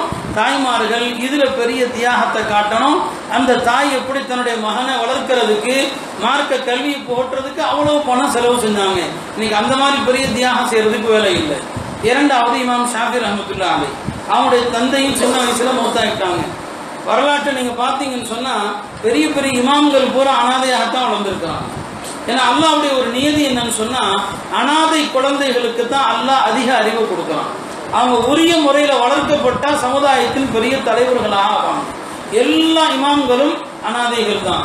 சொல்ல போனா நம்முடைய உயிரினும் மேலான பெருமானார் ஸல்லல்லாஹு அலைஹி வஸல்லம் அவர்களும் அனாதை தான். அல்லாஹ்வே சொல்றான் இல்லையா, அலம் யஜிதுக யதீமன், உங்களை அவன் யதீமாக கண்டு ஃபஆவா, அவனே உங்களை அரவணைத்தான். யதீம்கள் தான் தலை சிறந்தவர்களாக வருவாங்க. இமாம் ஷாஃபி ரஹ்மத்துல்லாஹுடைய தந்தையும் இறந்துட்டாங்க இவங்க பிறந்த கொஞ்ச நாள்ல. அவங்களுடைய தாயார் ஒரு ஏழை பெண்மணி, ஒரு ஏழை பெண்மணி ஃபாத்திமா அவருடைய பெயர். தன்னுடைய மகனை பெரிய அறிஞனாக்கணும், பெரிய உலமா ஆக்கணும்னு ஆசைப்படுறாங்க. அந்த நேரத்திலேயே மக்காவுக்கு அழைச்சிட்டு வந்து மக்காவுடைய பெரிய பெரிய அறிஞர்கள்ட்ட போய் மகனை அறிஞனாக்குங்க என்று சொல்றாங்க. எல்லா மாணவர்களும் மக்தபுக்கு போவாங்க, கல்வி கற்றுக்கொள்வதற்கு போவாங்க. எல்லாருடைய கையிலையும் எழுதுகோலும் இருக்கும், ஒரு பேப்பரும் இருக்கும், எல்லாரும் எழுதுவாங்க. இமாம் ஷாஃபி ரஹ்மத்துல்லாஹுடைய தாயார்கிட்ட வசதி கிடையாது, எழுதுவதற்கு ஒன்றுமே கிடையாது. அவங்க கேட்பாங்க தன் தாய் இடத்துல, எல்லாரும் எழுதுறாங்க, நான் எழுதாம உட்கார்ந்துருக்கிறேன். இமாம் ஷாஃபி ரஹ்மத்துல்லாஹுடைய தாயார் ஆரம்பத்தில் சொன்னாங்க, மகனே உனக்கு மறதி வராது, நான் அல்லாஹ்ட்ட துஆ செய்கிறேன், உனக்கு மறக்காது, அதனால நீ எதையுமே கொண்டு போக வேண்டாம், என்ன ஆசிரியர் சொல்றாரோ உனக்கு மனப்பாடம் ஆயிடும், உனக்கு மனப்பாடம் ஆயிடும் சொல்லி. அப்ப இமாம் சொன்னாங்க, இருந்தாலும் உஸ்தாத் எதையும் வச்சு எழுதலைன்னு சொன்னா கண்டிப்பாருன்னு சொன்னாங்க. மனப்பாடம் ஆயிடும், உங்களுடைய துவா கபூல் ஆயிடும், எனக்கு நம்பிக்கை இருக்குது. ஆனா ஆசிரியர் வந்து எழுதலைன்னா கோவப்படுவார், நான் என்ன செய்யட்டும்? இமாம் ஷாஃபியுடைய தாயார் சொல்லி கொடுத்தாங்க, கண்டிப்பா உனக்கு மனப்பாடம் ஆயிடும், உஸ்தாது கேட்டா நீ சொல்லு, அப்படி எழுதித்தான் ஆகணும்னு சொன்னா எழுதித்த வாங்குறதுக்கு பேப்பருக்கோ எழுதுகோலுக்கோ பணம் இல்லை, வேண்டுமானா நீ உஸ்தாது பார்க்கும்போது நடிச்சுக்க, கையில எச்சி எடுத்து உள்ளங்கையில எழுதுற மாதிரி நடிச்சுக்கன்னு சொன்னான். எச்சி எடுத்து உள்ளங்கையில எழுத முடியுமா? இமாம் அவர்கள் அப்படி எழுதியே அறிஞரானவர்கள். இப்படிப்பட்ட தியாகங்களால தான் நம்முடைய சமுதாயத்துக்கு பெரும் பெரும் இமாம்கள் கிடைத்தாங்க. நம்முடைய அருமை தாய்மார்கள் இவ்வளவு தியாகங்கள் செய்ய வேண்டிய அவசியம் கிடையாது. இந்த குழந்தைகளுடைய மக்தபுக்காக காலை மாலை ஒரு சிறு நேரம் கொடுத்தால் போதுமானது. இந்த மக்தபுகளை கொண்டுதான் நான் ஆரம்பத்தில் சொன்னது போல ரஷ்யாவுடைய அந்த வரலாறு மறக்கப்படக்கூடாத வரலாறு, இந்த மக்தபுகளை கொண்டுதான் அந்த தாய்மார்கள் தங்களுடைய குழந்தைகளுடைய ஈமானையும் இஸ்லாத்தையும் அவர்கள் பாதுகாத்தார்கள். அல்லாஹ் ஜல்ல சுப்ஹானஹு வ தஆலா இந்த நாட்டிலும் ஈமான் இஸ்லாத்தை பாதுகாக்கணும். நாட்டிலும் ஒரு பெரிய சூழ்ச்சி நமக்கு எதிராக தீட்டப்பட்டு கொண்டிருக்கிறது. இஸ்லாத்தை வேரோடு அறுப்பதற்கான முயற்சிகள் நடக்கிறது. பொது சிவில் சட்டம் என்கிற பெயரில் மத்திய அரசும் நீதிமன்றங்களும் நம்முடைய மார்க்கத்தை பற்றி பல தவறான விஷயங்களை பரப்பி கொண்டிருக்குது. அதுக்கு ஒரு காரணம் நம்மளும் ஒரு காரணம் தான். முதல்ல நாம ஷரியத்தை தெரியல, தலாக்னா என்னன்னு தெரியல, இதானா என்ன நமக்கு தெரியல, தலாக்கு சொல்ற முறை என்ன நமக்கு தெரியல. இதெல்லாம் தெரியாத காரணத்தினால நம்மில் சிலர் செய்யக்கூடிய தவறுகளை அவர்கள் பூதாகரமாக்கி, இத்தனைக்கு இந்த தவறுகள் மற்ற சமூகத்தில் பல லட்சம் மடங்கு அதிக முஸ்லிம்களை விட பெண் கொடுமை, வரதட்சணை கொடுமை இதெல்லாம் மற்ற சமூகங்கள்ல அதிகம். முஸ்லிம் சமூகத்தில் அவர்களோடு ஒப்பிட்டோம்னு சொன்னா ரொம்ப ரொம்ப குறைவு தான்.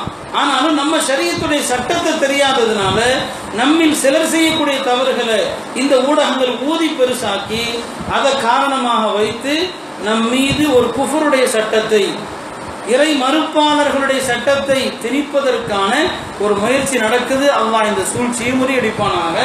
நம்முடைய முயற்சி என்ன? நம்முடைய குழந்தைகளை இந்த மதரசாக்கள் வாயிலாக அவர்களுக்கு முழுமையான மார்க்கத்தை, அல்லாஹ்வுடைய குர்ஆனை மரணம் செய்கிற வாய்ப்பையும் தீனை அறிந்து கொடுக்கிற அந்த வாய்ப்பையும் ஏற்படுத்திக் கொள்ள வேண்டும். எல்லாம் அல்ல அல்லாஹ் அப்படிப்பட்ட நல்ல தாய்மார்களாக, நல்ல தந்தையர்களாக நம் எல்லோரையும் ஆக்கி அருள்வானாக. ஆகிர் தஅவானா அனில் ஹம்துலில்லாஹி ரப்பில் ஆலமீன்.